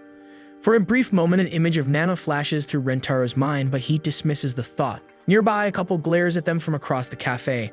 The girlfriend seethes with jealousy over the attention Mimimi is receiving, while her boyfriend attempts to console her, insisting that Mimimi's beauty is superficial, merely a result of expensive clothing and makeup. Rentaro overhears them and instinctively stands up to defend Mimimi, but she stops him with a dismissive wave. She explains that envy is common among those who measure themselves by appearance, but true beauty is more than just expensive clothes. She proudly states that she earns her own money, maintains a rigorous skincare routine, exercises daily, and perfects her speech and mannerisms, all to ensure she remains the pinnacle of elegance. Her unshakable confidence only fuels the couple's frustration. The boyfriend, unable to counter her logic, resorts to petty revenge, attempting to spill his drink on her to ruin her flawless outfit. However, Rentaro reacts in an instant, shielding Mimimi with his jacket just before the liquid can reach her. A commotion breaks out, drawing the attention of the cafe's security guard. Seeing that he's been caught, the boyfriend panics and bolts, with the guard immediately chasing after him. Meanwhile, Mimimi is left in awe at Rentaro's selflessness. As fate would have it, the guy who had caused trouble earlier circles back, still fleeing from the guard. In a moment of poetic justice, he slips on his own spilled drink and nearly crashes to the ground. Before he can hit the floor, Rentaro swiftly catches him by the jacket, steadying him. Rather than scolding him, Rentaro assures him that he understands the instinct to protect one's pride, especially when it comes to a loved one. His words strike a chord with the young man, who, now humbled, sincerely apologizes. In an effort to make amends, they offer to cover the cost of Rentaro's ruined clothes. As Rentaro watches them leave, Mimimi suddenly reaches over and pulls off his wig. She gazes at him thoughtfully before declaring that he doesn't need to change a thing. His heart is already beautiful. She apologizes for trying to mold him into her ideal, admitting that she was acting out of fear. Summoning her courage, she finally confesses that she has fallen in love with him. She asks if he would be willing to date her properly, wanting to be by his side for real. Rentaro, though touched, nervously admits that he already has 9 girlfriends. If she truly wants to be with him, she would be the 10th. Rather than being upset, Mimimi finds the idea of being a round number oddly amusing, so she accepts the position without complaint. Just then, a familiar voice calls out to Rentaro. He turns to see Nano and Shizuka walking toward them. He greets them enthusiastically, eager to introduce Mimimi to his girlfriends. However, before he can even get a word out, Mimimi's expression twists into fury. Mimimi seethes with frustration, recalling that Nano was the very girl who had once overshadowed her in beauty and humiliated her in the past. Rentaro, stunned, realizes that his hunch had been right all along. Mimimi, unwilling to accept being part of any group that includes Nano, refuses to back down. However, she also refuses to leave Rentaro's side. Determined to prove herself, she boldly declares that she will fight for Nano's spot in the family. If she wins, Nano will have to leave. To settle things, she proposes a beauty search competition. Rentaro is utterly baffled by the challenge. He expects Nano to brush it off, believing she is far too mature for such a trivial contest. To his shock, Nano accepts the challenge without hesitation. Shizuka, standing beside them, is completely lost as she watches the situation escalate before her eyes. Back in middle school, when Miri Middle School hosted a beauty pageant, Mimimi was certain she would win. To her utter shock and disappointment, however, the title was awarded to Nano, the girl who had entered the competition by accident. Though the unexpected outcome stunned, Mimimi chose to accept it, believing that true beauty speaks for itself. Rather than holding resentment, she offers Nano her hand, hoping to befriend her and become comrades in the pursuit of beauty. However, to her dismay, Nano refused the offer without hesitation. Without another word, she turned and walked off the stage, leaving Mimimi standing confused and lost. Mimimi challenges Nano in a beauty search contest to determine who stays in the Rentaro family. The rules are simple. They take turns identifying beautiful qualities in each of Rentaro's girlfriends. If Rentaro deems the quality truly beautiful, they earn a point. The one with the most points wins. Karane struggles to understand the point of the game and protests that it's a ridiculous way to determine who gets to stay. Mimimi reassures her that it's an honorable sport recognized by the beauty church, then immediately starts the game before Karane can object further. The first subject is Karine. Both Nano and Mimimi list admirable and striking qualities about her, making Karine flustered from all the compliments. The game moves on to Hari, Kurumi, Mei, Kusuri, Iku, and Hakari, each receiving their fair share of praise. By the end of Hakari's turn, Nano takes the lead and Hakari realizes Nano is likely to win the next round. The next subject is Shizuka, and since Nano is closest to her, it seems like an easy victory. As soon as Shizuka becomes the subject, Nano confidently goes first, calling her shy and quiet nature irresistibly cute. However, Rentaro refuses to give her a point, explaining that those are traits that fall under cute rather than beautiful. Mimimi immediately takes advantage of the situation and points out that Shizuka's long skirt is both elegant and respectful of school regulations, making it a beautiful trait. Nano quickly tries to recover but accidentally lists another cute quality. She drops to her knees, realizing she is too used to seeing Shizuka as adorable to recognize her beauty. Her misstep costs her the round and the score evens out, setting up the final decisive battle. Rentaro watches the scoreboard anxiously, hoping for an outcome where both girls remain in his family. The next subject is himself, and Mei takes on the role of referee since Rentaro cannot judge his own beauty. As soon as the round begins, Mimimi quickly points out his thick, well-groomed eyebrows as a beautiful trait. Mei considers it and ultimately decides to award a point, but to everyone's horror, Rentaro has already shaved his eyebrows off, invalidating the compliment. Nano then attempts to score a point by praising how well-kept and pristine his uniform is. However, the moment she says it, Rentaro dramatically tears his uniform apart, making her point completely useless. Both girls are confused by his strange actions, but they refuse to back down and continue listing traits they find beautiful about him. Yet each time they mention something, Rentaro immediately changes it, ensuring that neither of them can score a point. By the end of the round, the scoreboard remains unchanged and Rentaro is nearly unrecognizable after altering so many of his features. He declares the beauty search over, revealing that both girls have the same score. Since it's a tie, neither of them has to leave the family. Hakari, watching from the sidelines, realizes that Rentaro had orchestrated the entire situation to ensure a draw. He had been willing to sacrifice his own appearance just to make sure neither Mimimi nor Nano would be forced to leave. While most of the group is relieved, Mimimi is furious. To her, a draw feels like a loss. Frustrated, she turns to leave, unwilling to accept this outcome. Before she can take another step, Nano steps forward and apologizes for her actions back in middle school. Mimimi, however, is unwilling to accept her words, still believing that Nano is the same cold-hearted girl who rejected her in the past. But Nano insists that she has changed since joining Rentaro's family. She explains that because of Rentaro and the friendship she has built, she has come to understand emotions like love, joy, and companionship, things she once dismissed as meaningless. She also admits that she now recognizes the harm her past actions may have caused and genuinely regrets them. Nano reaches out and firmly takes Mimimi's hand, asking if they could be friends. At that moment, Mimimi recalls the painful memory of the beauty pageant, reliving the moment Nano had turned away from her. However, this time she envisions a different ending, one where Nano turns back and smiles, accepting her friendship. As she snaps back to reality, she looks at Nano's sincere expression and remembers the real reason she had entered Nano into the contest back then. She had admired Nano from afar and hoped the competition would make Nano notice her, giving her a chance to befriend her. Realizing that she no longer has to cling to the past, Mimimi accepts Nano's offer of friendship. The other girls watch with smiles on their faces as the tension finally fades and everyone is relieved that their family remains whole. The following day, Rentaro gathers his girlfriends and formally asks for their permission to welcome Mimimi as the newest member of their family. The girls are thrilled, having already developed a fondness for Mimimi after all the wonderful compliments she gave them during the beauty search contest. Without hesitation, they all approve, happy to have her join their growing relationship. Mimimi, brimming with excitement, declares that she will take it upon herself to transform everyone into the most beautiful versions of themselves. She insists that they must become the most stunning family ever. Without waiting for approval, she unpacks a full makeup kit and immediately gets to work on Kusuri, applying various beauty techniques.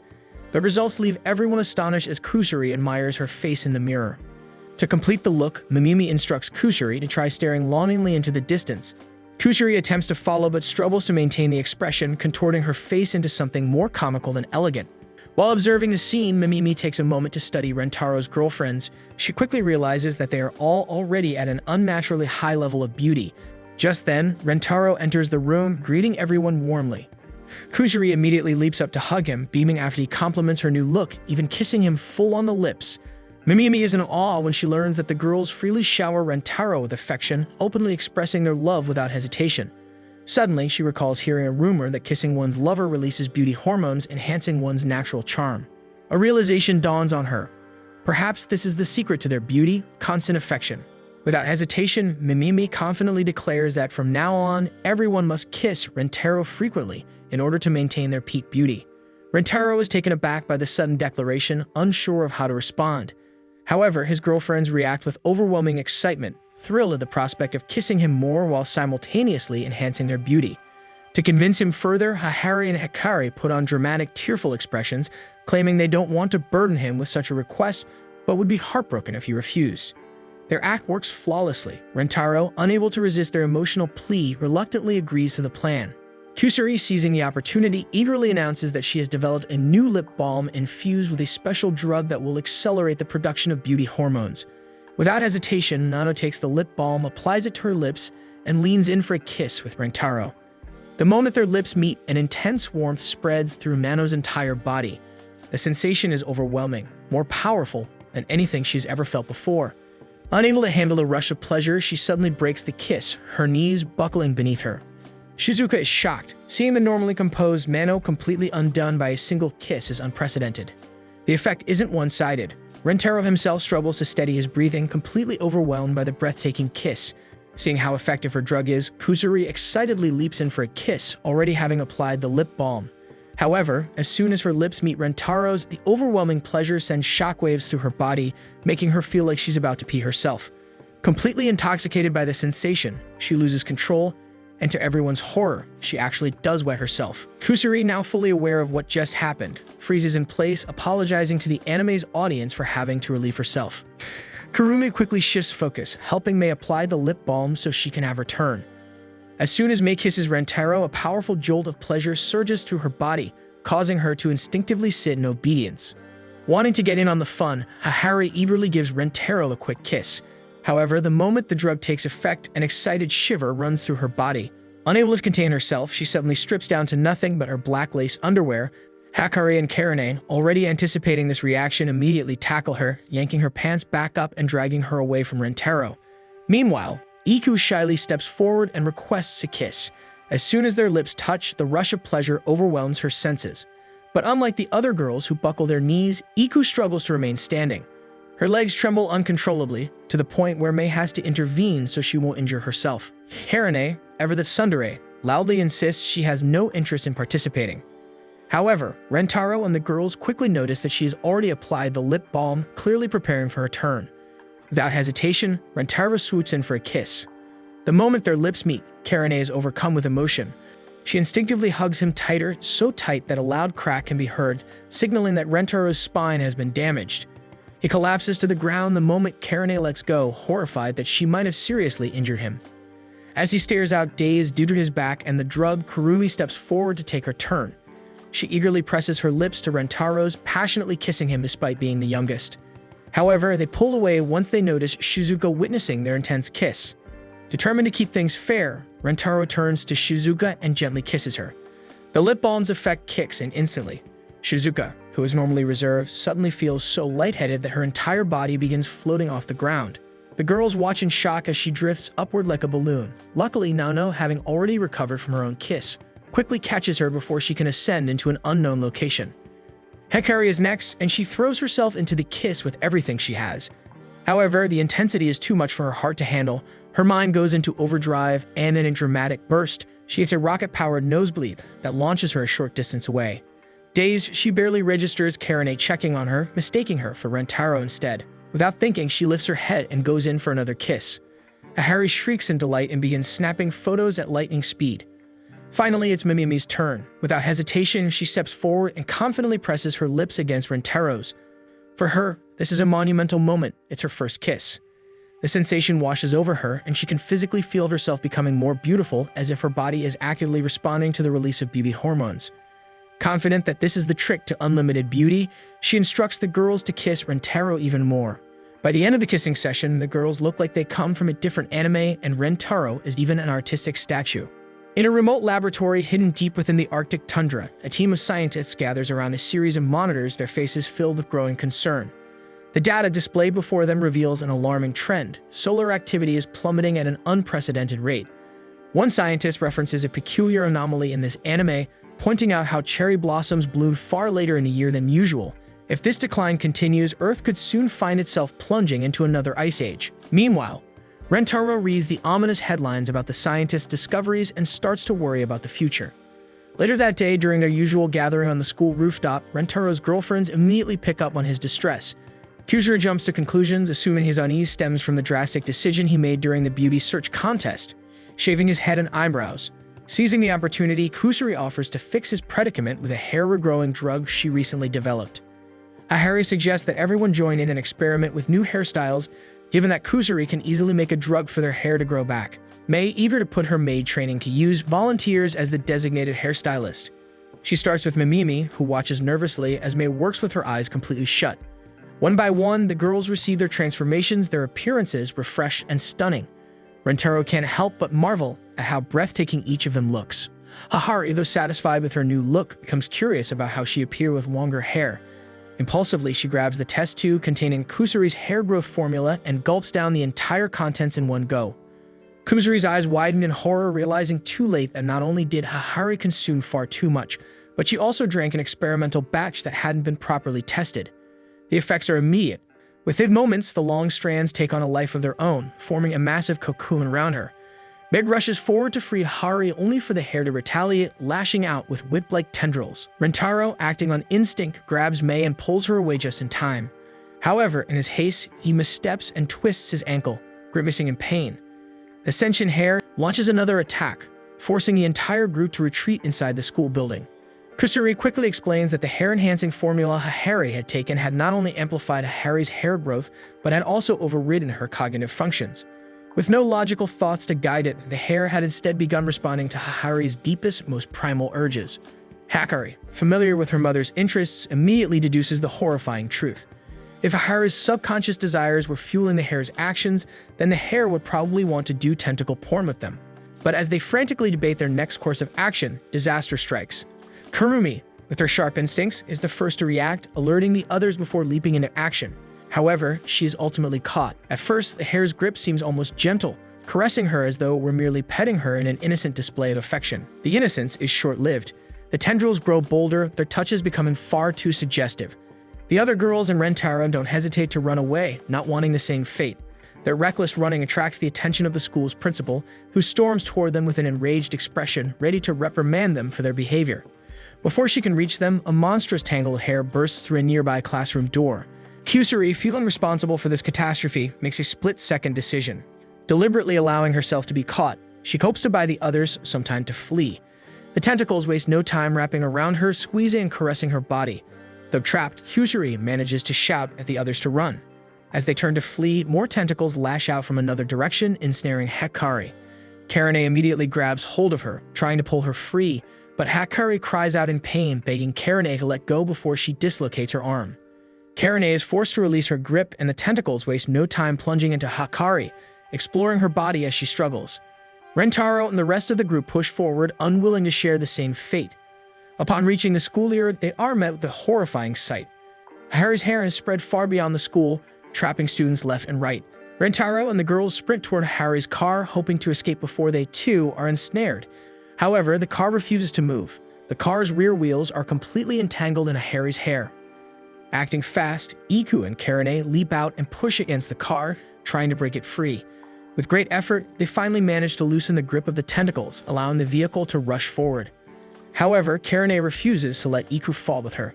She asks Iku to lend her bat and prepare her butt. Before Iku can question her, Karane strikes Iku's butt with enough force to send her flying through the air, landing her safely on the car's roof. Unfortunately, Karane herself is immediately seized by the tentacles and yanked away before she can escape. May slams on the gas, but as they speed toward the school gates, more tentacles appear, slithering rapidly to block their path. Realizing they won't make it through in time, Iku makes the ultimate sacrifice by using all her strength to hold back the advancing hair. The tentacles overwhelm her, lifting her into the air and spreading her limbs wide as the group makes their escape. Harry's hair is spread into the town, capturing unsuspecting women at every turn. The streets are in complete disarray as people scramble to avoid the expanding mass of animated strands. May grips the steering wheel tightly, desperately navigating through the city. With few options left, the group spots a towering building in the distance. It's their best bet for shelter. Arriving at the building, Mei and Shizuka quickly devise a plan and wish the others luck before Shizuka gulps down the drug Kusuri had handed her earlier, and within moments, a pair of bunny ears sprout from her head, making her appear even cuter. The unexpected transformation immediately draws the attention of Harry's hair. With the distraction in place, Nano, Rentaro, and Mimimi seize the opportunity to make their way to the rooftop. Upon entering the building, they quickly realize that taking the elevator is no longer an option, leaving the stairs as their only way to the roof. Since Rentaro is still injured, Nano and Mimimi support him on either side, refusing to abandon him in his weakened state. Reaching the rooftop, Rentaro is the first to take in the devastation below. As far as the eye can see, Harry's hair sprawls across the entire town, extending beyond its borders and seemingly engulfing the world.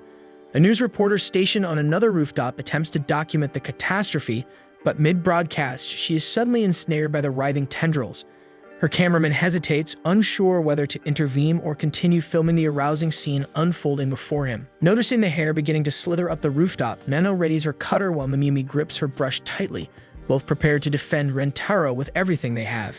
As the hair lashes out, the two girls swiftly retaliate, slicing and brushing away the invasive strands with expert precision. Rentaro watches helplessly, frustration mounting as he realizes he is unable to contribute to the fight. Before he can dwell on his uselessness, the tentacle-like hairs suddenly shift their focus to him. Nano and Mimimi immediately rush to his side, but they are quickly caught in the hair's relentless grasp. Suspended in the air, their limbs bound tightly, they struggle against their restraints as Rentaro looks on in horror, unable to do anything. Just when it seems all hope is lost, a helicopter appears above them. Mei and Shizuka, having successfully acquired the aircraft from Harry's home, drop a rope ladder for Rentaro to grab onto. Shizuka's enhanced hearing, courtesy of her bunny ears, had helped Mei navigate the treacherous landscape safely, leading them to this crucial moment. Rentaro reaches out for Nano and Mimimi, but they refuse to be saved, insisting he must save himself. Only he has the power to stop Harry's rampaging hair and rescue everyone. The tendrils tighten their grip, fully entangling the two girls, allowing Rentaro, Mei, and Shizuka to make their escape.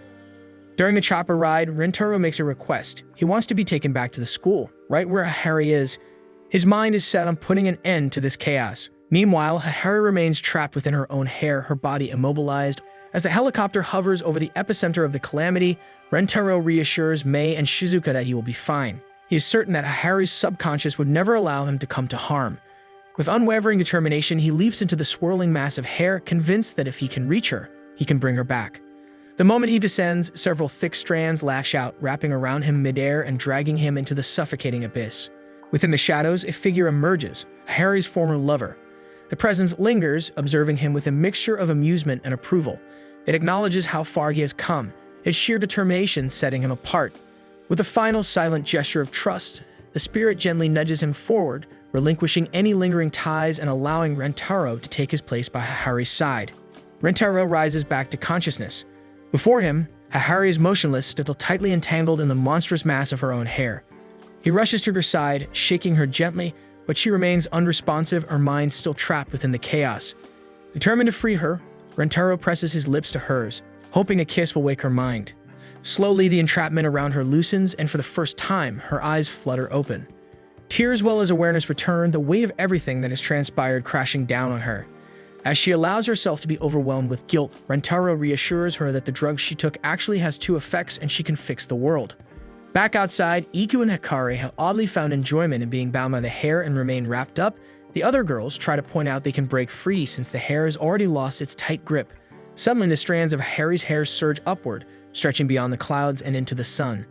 The tendrils burn away completely, their energy fueling the solar flames, reigniting the dying activity of the sun, putting an end to the crisis. With careful precision, Rentaro severs the strands beyond Harry's usual hair length, fully freeing Harry from the monstrous creation that spiraled beyond her control. Her body weakens, knees buckling from exhaustion and guilt. Rentaro holds her close, steadying her as the weight of the moment settles. Back in the Hanazono household, an air of lingering unease remains. Mei and Hikari attempt to lift Harry's spirits, offering food, but she stays withdrawn and cooped up in her room. The weight of what has transpired lingers heavily on her, guilt keeping her distant from the warmth of her family. Understanding the depth of her emotions, Rentaro comes in for a surprise visit. He plays a news report detailing the aftermath of the incident. Despite the destruction, the world has witnessed no casualties. Reports surface of countless lives saved in unexpected ways as the hair has prevented several fatal accidents. Most notably, the unexpected consequence of the hair feeding into the sun, has ultimately saved the planet from its impending catastrophe. Rentaro is beyond grateful for Harry. He had been wrecking his mind over thinking of how to save the world for his girlfriends when he first heard about solar inactivity, but Harry had saved the world without knowing it. Staring at Rentaro, Harry realizes that the Amazing One is Rentaro. It had been his idea to burn her hair by sending it to the sun, and right now he is saving her from her overwhelming guilt. Before she can dwell further, the door swings open and the rest of their family comes in. Surrounded by the faces of those she holds dearest, a warmth spreads through her chest. A deep sense of gratitude and love overtakes her as she fully grasps how much she is cherished.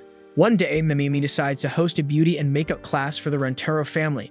When she announces the session, she gets a mix of reactions. Some of the girls are excited. Harry in particular is thrilled, while others feel a bit hesitant about the idea.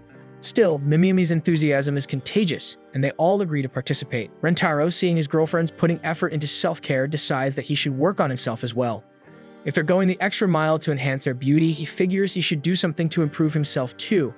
Inspired by the moment, he opts for a jogging session. As he leaves the school, he catches sight of a girl going past him, Meme. He recognizes her from class, but she's always been somewhat distant, never approaching him or the others. She seems to prefer staying unnoticed, always keeping to herself. Suddenly, a strong gust of wind blows through the street. Meme panics, frantically pressing down on her bangs. Even with her skirt billowing, her priority remains to keep her face covered. At the same time, a large signboard is swept up by the wind, heading straight toward her. Realizing that she isn't going to react in time, Rentaro dashes forward, pushing her down with him just as the sign flies past them. The danger passes, and Rentaro quickly gets up, checking to see if she's okay. However, as Meme shifts slightly, a portion of her bangs lifts, revealing one of her eyes. For a brief moment, their gazes meet and both of their hearts skip a beat. The instant she realizes what's happened, Meme immediately presses her bangs down again, refusing to expose any more of her face. After she finally calms down, she quietly thanks him, apologizing for her reaction. She admits that she isn't used to people seeing her face, which is why she always keeps it hidden. Rentaro listens, understanding her feelings, but he can't help but express his concern. She had disregarded her own safety just to keep her bangs in place, something he finds incredibly worrying. Meme is taken aback by his words. Even more shocking to her is the fact that Rentaro not only remembers her as a classmate, but also knows her name. She had assumed that staying behind her bangs had rendered her invisible, a mere background character in the class. However, learning that her attempts to remain unnoticed have actually made her stand out even more completely devastates her. She recalls trying different methods in the past, even wearing a lucha libre mask as a child. But that, too, had only drawn more attention to her. Rentaro can't help but feel sorry for her. He tells her honestly that it's a shame she hides behind her bangs because she has beautiful eyes. The realization that her eyes have been seen once again sends Meme into a panic. Flustered, she quickly turns and flees, but leaves a small bear plushie behind. The next day, Rentaro finds something unusual in his shoe locker, a small hand-knitted penguin plushie, along with a note. In the letter, Meme thanks him for helping her the previous day and reveals that she made the plushie herself as a token of appreciation. Curious and touched by the gesture, Rentaro enters the classroom, eager to thank her properly and compliment her handiwork. However, the moment he approaches her, Meme immediately bolts from the room, leaving behind yet another plushie. Rentaro tries to approach Meme several more times, but each attempt ends the same way. She vanishes without a trace, leaving behind another hand-knitted plush doll. By the nth time, his arms are overflowing with plushies, each a silent token of her fleeting presence. Determined to understand her better, he turns to Nano, Shizuka, Akari, and Karine, who are chatting in the classroom. When he asks what they know about Meme, they all confirm that she is widely known despite her best efforts to remain unnoticed. Rumors suggest she is incredibly beautiful, fact seemingly supported by the striking good looks of her parents. Hyakkano is particularly delighted to hear that Meme is said to have a G-cup, just like her. She wastes no time smugly rubbing this fact in Karine's face, much to Karine's frustration. As the two devolve into playful bickering, Rentaro reflects on everything he has learned. He begins to piece things together. Meme possesses many qualities that others find attractive, yet she rejects attention at all costs. It dawns on him that her beauty, rather than being a blessing, might be the very thing that causes her distress. Rather than embrace it, she hides behind her bangs, using them as a barrier between herself and the world. Later, Rentaro decides to take a different approach. This time, instead of chasing after her, he calls out to her from a distance, his voice filled with sincerity. He apologizes for his thoughtless remark the previous day, acknowledging that calling her cute might have made her uncomfortable, given her extreme shyness. Meme remains hidden behind a wall, hesitating. Unlike before, she doesn't immediately flee. Just as Rentaro contemplates taking more drastic action to coax her out, Meme slowly peeks her head out, her voice barely above a whisper. She confesses that she is in love with him. The moment the words leave her lips, she freezes in horror, realizing what she has just said. Flushed with embarrassment, she vanishes once again, leaving behind yet another plushie. Rentaro tried to see where she went, but he was too late. Suddenly, Meme pokes her head out from a doorway behind him. She reveals that she has been using a technique called misdirection, something she learned from Kuroko no Basket. By dropping a plushie as a distraction, she ensures that no one sees where she actually escapes. Despite her usual shyness, she pleads with Rentaro to forget what she said. She insists that dating is impossible for her. Her overwhelming shyness would prevent them from ever being a normal couple. She wouldn't be able to do even the simplest couple-like activities without panicking. But Rentaro refuses to forget. He tells her that he won't let her run away from her feelings, especially because he has fallen in love with her too. Meme's face turns bright red, overwhelmed by emotions she never expected to be returned. Her shyness reaches a breaking point. It doesn't just make her flustered, it evolves. Before Rentaro can react, she vanishes with such speed that it's as if she was never there. After that, no matter how hard Rentaro tries, he never manages to catch a glimpse of her again. Concern begins to spread among the other girls. They know that Rentaro is trying to help Meme overcome her fears and teach her to appreciate herself rather than hide away. But now it seems like she has retreated even further. The narrator suggests that this may be the final chapter of their story, yet Rentaro refuses to accept that. He refuses to give up on her. As the evening settles in, he continues his search, convinced that she is still somewhere in the school. Rentaro starts piecing things together. Meme always vanishes quickly, leaving behind a knitted plushie, yet she must always be nearby for this to happen. If she is able to disappear so fast, she must be hiding somewhere just out of sight, watching him closely. To test his theory, he quickly glances behind him. As expected, she vanishes instantly, leaving another plushie in her wake. He tries again, and the same thing happens. Determined to finally catch her, he starts looking back in rapid succession, hoping to catch her before she disappears. His strategy works. The constant movement exhausts Meme, forcing her to retreat behind a curtain to catch her breath. Finally, Rentaro seizes the opportunity to approach her, blocking off any escape route. With gentle reassurance, he tells her that it's okay to love him even if she's shy. He promises that no matter where she hides, he will always find her because he wants to be with her. His sincerity reaches her, and for the first time, she allows herself to accept her feelings.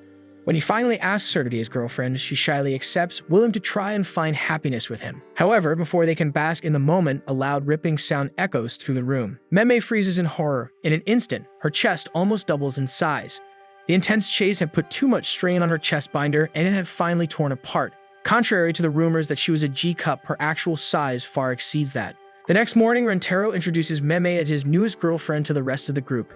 However, true to her nature, she keeps herself hidden behind him, peeking out style before greeting the other girls and handing them hand-knitted gifts for each of them, thoughtful presents based on their interests. The girls are delighted, gushing over the admirable and detailed craftsmanship. They shower Meme with praise, but the overwhelming attention makes her retreat behind Rentaro once more, unable to handle the compliments. Seeing her discomfort, Rentaro comes up with an idea, a school-wide game of hide and seek. Hahari excitedly ups the stakes by announcing that the winner will receive a kiss from Rentaro. Iku expresses concern, worried that searching the entire school might be too exhausting, but Rentaro reassures her.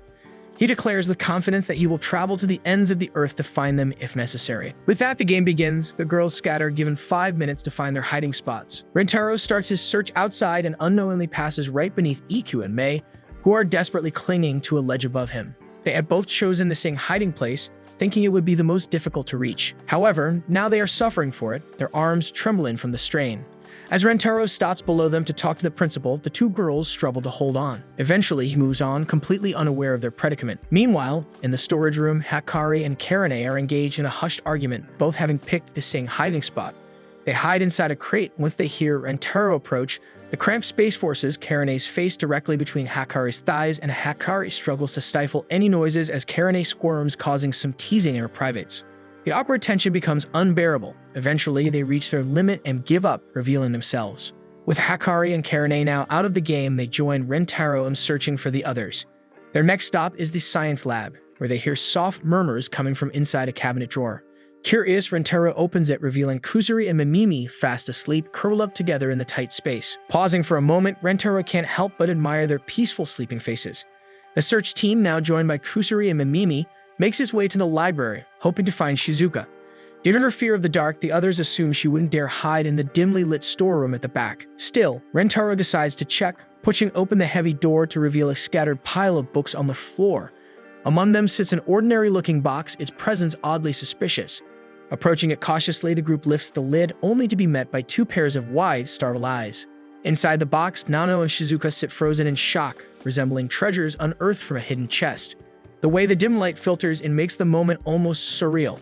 Meanwhile, in the cafeteria, Hahari and Kurumi make the unfortunate mistake of choosing the same hiding spot. The cramped space forces Kurumi into an uncomfortable position, pressed into Hahari, who seems more delighted by the arrangement than concerned about discovery. As footsteps echo closer, Hahari instinctively tightens her grip, unintentionally smothering Kurumi against her chest. Kurumi squirms, struggling against the suffocating warmth. The scent is unexpectedly pleasant, reminiscent of something sweet and comforting. The sharp bite jolts Hahari, who leaps in surprise, unwittingly exposing their location. As she recovers from the shock, Kurumi desperately denies any wrongdoing. With their cover blown, they reluctantly join the growing search party. A few puddles catch Nano's attention. Following the trail, she looks up, spotting Mei and Iku dangling from the ceiling, their arms trembling under the strain. Their endurance reaches its limit, and they finally release their hold. Before they can hit the ground, Rentaro and Hahari move swiftly, catching them with ease. With only Mei left to be found, speculation rises about her whereabouts. Every possible hiding spot has been checked, yet she remains elusive. Just then, the principal appears, still searching for items, struggling under the weight of a large lost-and-found box. A realization dawns on Mei. If Mei isn't hiding in a stationary spot, she must be concealed within something in motion. The group hastily secures permission to inspect the contents of the box. They sift through an assortment of misplaced belongings, and Rentaro spots a plush toy. But Mei is nowhere in sight. Rentaro narrows his gaze, his attention shifting to the principal herself. Something about her appearance seems slightly off. Acting on instinct, he reaches out, fingers slipping through the layers of thick strands and pulls. The principal exhales in relief, finally free of the unexpected burden, before hastily departing in search of more misplaced underwear. Hahari watches her go, briefly contemplating whether termination would be an appropriate response. With the game concluded, Mei is declared the winner. The group showers her with praise, which immediately sends her retreating into another hiding spot out of sheer embarrassment. The moment is short-lived as she timidly reappears, lingering on the edges of their celebration. Then the girls remember the prize, the promise of a kiss.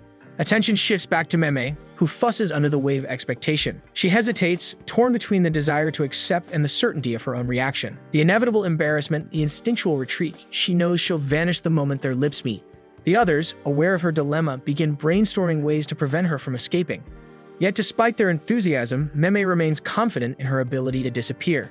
Sensing the growing pressure, Rentaro gently intervenes, suggesting an alternative. A moment shared in private, free from an audience, might make the experience easier for her.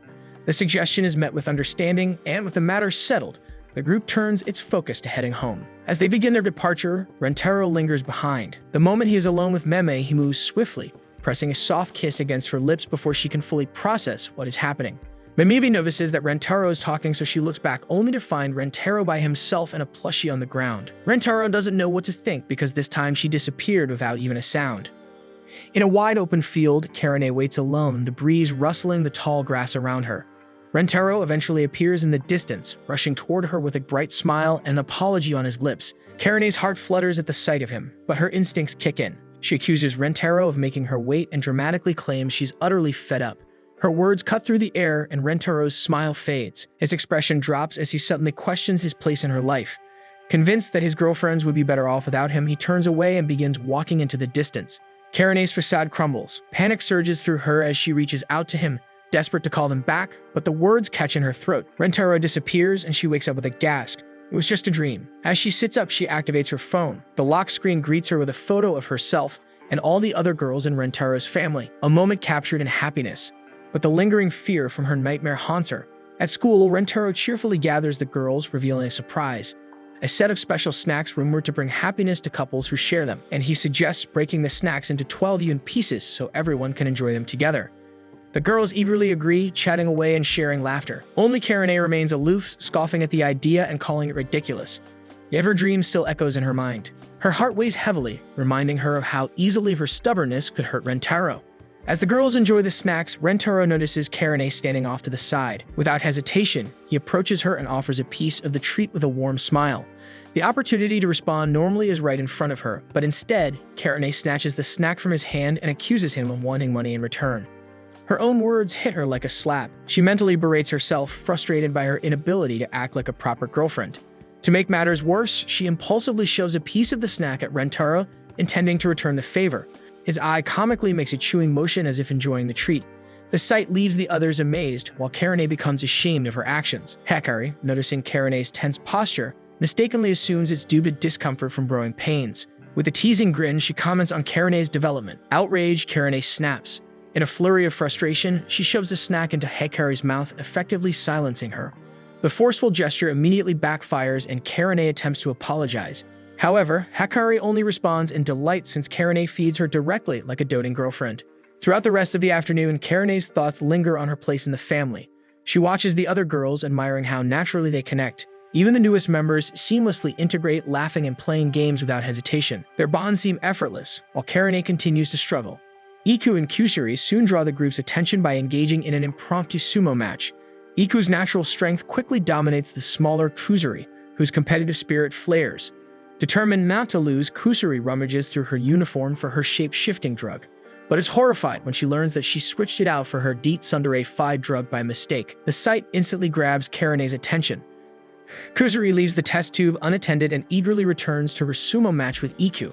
The vibrant blue liquid inside the vial catches Karane's eye. The memory of her nightmare resurfaces, and the possibility of preventing it from becoming a reality grips her. If this drug could strip away her tsundere tendencies, perhaps she finally avoid pushing Rentaro away. Her hand trembles as she reaches for the test tube. The others are too engrossed in the sumo match to notice her. Kusuri, still struggling against Iku's size and strength, suddenly gets tossed away. She crashes straight into Karane. Panic overtakes Kusuri as she springs up to apologize once she realizes it's Karane she hit. She nervously expects a barrage of insults, fearing Karane's usual temper. But to their astonishment, Karane remains calm. She brushes off the incident, assuring Kusuri that it's fine. Kusuri stares at her in disbelief. Then, just above Karane's head, she notices the unmistakable sight of tsunderes. It doesn't take long for Kusuri to put the pieces together. Karane must have consumed the Deet Tsundere Phi drug. The realization spreads among the group and curiosity builds. As they gather around her, Karane continues to act uncharacteristically sweet and composed. While some girls find her new demeanor pleasant, others grow uneasy, unsettled by the absence of her usual fiery remarks. Sensing an opportunity, Kusuri boldly challenges Karane to a sumo match. Without her tsundere strength, Karane is unable to muster her usual resilience. She's swiftly overpowered, landing on the ground with a soft thud. Kusuri proudly celebrates her victory, savoring the rare triumph. Karane, ever gracious, praises Kusuri's skill, causing the smaller girl to beam with satisfaction. Rentaro watches with concern. The realization hits him. Karane's strength had always been linked to her tsundere spirit. Without it, she's physically weaker. Iku, intrigued by Rentaro's theory, decides to conduct a test. She hands Karane a sturdy bat, instructing her to strike her as hard as she can on the backside. Though confused, Karane complies. She swings the bat, but the impact is nothing more than a gentle tap. Iku barely reacts, her eager anticipation turning into bitter disappointment. The lack of pain confirms Rentaro's suspicion. Amidst the growing tension, Hahari suddenly proposes a questionable solution. She gleefully suggests kissing Karane to provoke a reaction. Before she can act, Hyakkano intervenes, declaring it inappropriate to exploit Karane's altered state. As Hyakkano moves to shield Karane, she unknowingly presses her against her chest. Karane stiffens, overwhelmed by the softness. Her face flushes as she awkwardly tries to avoid reacting. However, Hyakkano seizes the opportunity. Hyakkano grabs Karane's hands and places them directly on her chest, urging her to express her true feelings. With no trace of her usual tsundere filter, Karane timidly compliments Hyakkano's size and softness. Hahari, visibly enraged, accuses her daughter of hypocrisy. Namimi, curious to hear more of Karane's honest thoughts, takes the opportunity to ask her what she thinks of her beauty. Karane responds, sincerely admitting that Namimi is beautiful. Shizuka and Meme grow concerned. They notice how the others are taking advantage of Karane's current state, so they decide to intervene. However, before they can say anything, Karane unexpectedly expresses her desire to learn how to crochet with them. Shizuka and Meme exchange surprised glances. Without a second thought, they eagerly make space for Karane to join them in a cozy crochet session. Witnessing the girls getting along in such harmony, Hahari is overwhelmed with joy. She dramatically declares that she has entered a state of pure bliss and faints on the spot. Hyakkano, watching the heartwarming scene, concludes that she actually prefers this version of Karane. Iku, while agreeing that the current Karane is undeniably cute, reminds everyone that the old Karane had her own charm. She points out how Karane's tsundere nature was never a flaw, it was simply how she expressed her feelings. Her sharp remarks and dramatic reactions were just part of what made her endearing. The girls begin to reflect, realizing that they miss Karane's fiery spirit. One by one, they admit their desire to see old Karane return. Kusuri, determined to fix the situation, declares that she will create a reversal medicine. The group quickly supports the plan, their enthusiasm growing as they anticipate Karane's return to her usual self. However, to everyone's shock, Karane speaks up. She firmly states that she doesn't want to return to her old self. Admitting that she never truly liked her tsundere tendencies, she explains how it felt like a constant battle between her emotions and her pride. Now she enjoys the freedom of expressing her feelings honestly without the fear of pushing people away. Stunned by her confession, the girls fall silent. Rentaro, noticing her sincerity, gently takes her hand and suggests they go for a walk to talk things through. As they stroll hand in hand through the empty school halls, Karane marvels at how natural it feels to be honest about her feelings. She openly admits how comforting it is to hold Rentaro's hand. Rentaro listens patiently, his warm smile never faltering. Then he leads her to the school's garden, where colorful flowers bloom under the fading sunlight. Rentaro asks if she knows why he loves her. Without waiting for a response, he explains that it wasn't just her beauty or kindness that captured his heart, it was her tsundere personality. Her fierce determination, her passionate spirit, and even her flustered outbursts were all part of what made him fall in love with her. He assures her that if she truly wishes to embrace her current self, he will support her wholeheartedly. However, he pleads with her never to speak ill of her old self, because to him, every version of Karane is precious. Tears well up in Karane's eyes as his words resonate within her. Overwhelmed with emotion, she tearfully agrees to return to her old personality. Rentaro embraces her tightly, relieved and happy to have reached her heart. After 5 disastrous attempts, Kuzuri finally succeeds in making a reversal drug, presenting Karane with a glowing blue-colored liquid. Without hesitation, Karane drinks it down. The brilliant golden light envelops her as Kuzuri excitedly explains that the light is Karane reabsorbing the expelled tsunderes from earlier. The others watch in awe, eagerly awaiting the return of their beloved tsundere. But as the light fades, their excitement turns to dismay. Karane's sweet and cute personality is still present. The drug had no effect. Rentaro, refusing to give up, promises to find another solution. With the day growing late, the girls agree to try again tomorrow. The group quickly realizes that they have a new problem. If Karane's parents find out she took a drug to change her personality, there could be major consequences. Since Kuzuri's antidote failed, the girls suggest Karane try faking her tsundere personality until a proper cure is found. Unfortunately, Karane's attempts are disastrous. Trying too hard to act cute, she ends up stumbling through exaggerated insults and awkwardly forced reactions. Hyakkano proposes that Karane stays at her mansion for the night. Since Karane and Hikari are known as close friends, it won't raise any suspicions. Rentaro, sensing the inevitable chaos that might arise from Harry's schemes, volunteers to stay as well. He insists it's to ensure Karane's safety, though he's well aware of Harry's tendency to exploit any situation to satisfy her personal desires. That evening, as expected, Hikari does her best to harass Karane, but Rentaro is somehow able to distract her. Eventually, Hikari is left with Mei for a moment of reprieve while Rentaro, Hikari, and Karane wait for their turn in the bath. Sitting side by side, Hikari wistfully reminisces about the early days when she and Karane were the only 2 girlfriends in Rentaro's life. The nostalgic warmth she feels brings an uncharacteristic tenderness to her gaze. Karane, noticing this, can't help but feel conflicted. Sensing her unease, Rentaro gently takes her hands in his. He assures her that they'll bring her back to normal no matter what. He proposes a new plan to trigger a genuine tsundere reaction. The theory is simple. The more tsundere responses they provoke, the more tsunderes Karane might generate until her personality fully returns. Eager to try, Rentaro dramatically declares his undying love for Karane. Normally, this would result in a barrage of flustered insults and possibly a punch. Instead, Karane reciprocates with an equally enthusiastic confession, leaving Rentaro and Hikari repeatedly confessing to each other back and forth, but Rentaro is able to snap himself out of the moment of bliss to focus on his mission. Desperate, Rentaro hugs Karane tightly, anticipating a fierce shove. But instead, Karane melts into his embrace, happily expressing how much she enjoys the warmth. Hikari, unwilling to be left out, wriggles her way into the hug as well. Realizing their plan has failed yet again, Rentaro pulls away in despair. His resolve weakens further when Hikari suggests they attempt something more intimate to provoke a reaction. Rentaro is appalled when she suggests fondling Karane's chest, though her true motivation is, unsurprisingly, her desire to be fondled next. Reluctantly, Rentaro dons a pair of mechanical gloves designed to prevent him from feeling any sensation. Hikari is visibly disappointed that he had anticipated her ploy and prepared countermeasures. To Rentaro's dismay, Karane responds positively to the awkward fondling, showering him with praise instead of outrage. Hikari, determined to demonstrate how it's done, encourages Rentaro to try it on her next. However, the moment Rentaro's gloved hands touch her, she immediately succumbs to the sensation, admitting that it feels good. The group decides to take a break. Hikari and Karane retreat to the bath where Hikari remains hopeful. She recalls how Karane's tsundere nature had saved her in the past, promising herself she'll do whatever it takes to bring her back. Unfortunately, Hyakkano can't resist the temptation to grope Karene's chest, desperately hoping for a signature tsundere outburst. However, Karene responds with bliss. Meanwhile, Harry, who had been spying on the girls from a hidden vantage point, succumbs to a severe nosebleed from the steamy scene. Collapsing in a pool of her own blood, she is promptly discovered by Mei and Rentaro, who frantically rush her to the other maids. The household scrambles to find another servant with a matching blood type for a transfusion. Back in the bath, Karene offers to wash Hyakkano, her gentle and innocent touches, electrifying Hyakkano, who moans out in pleasure.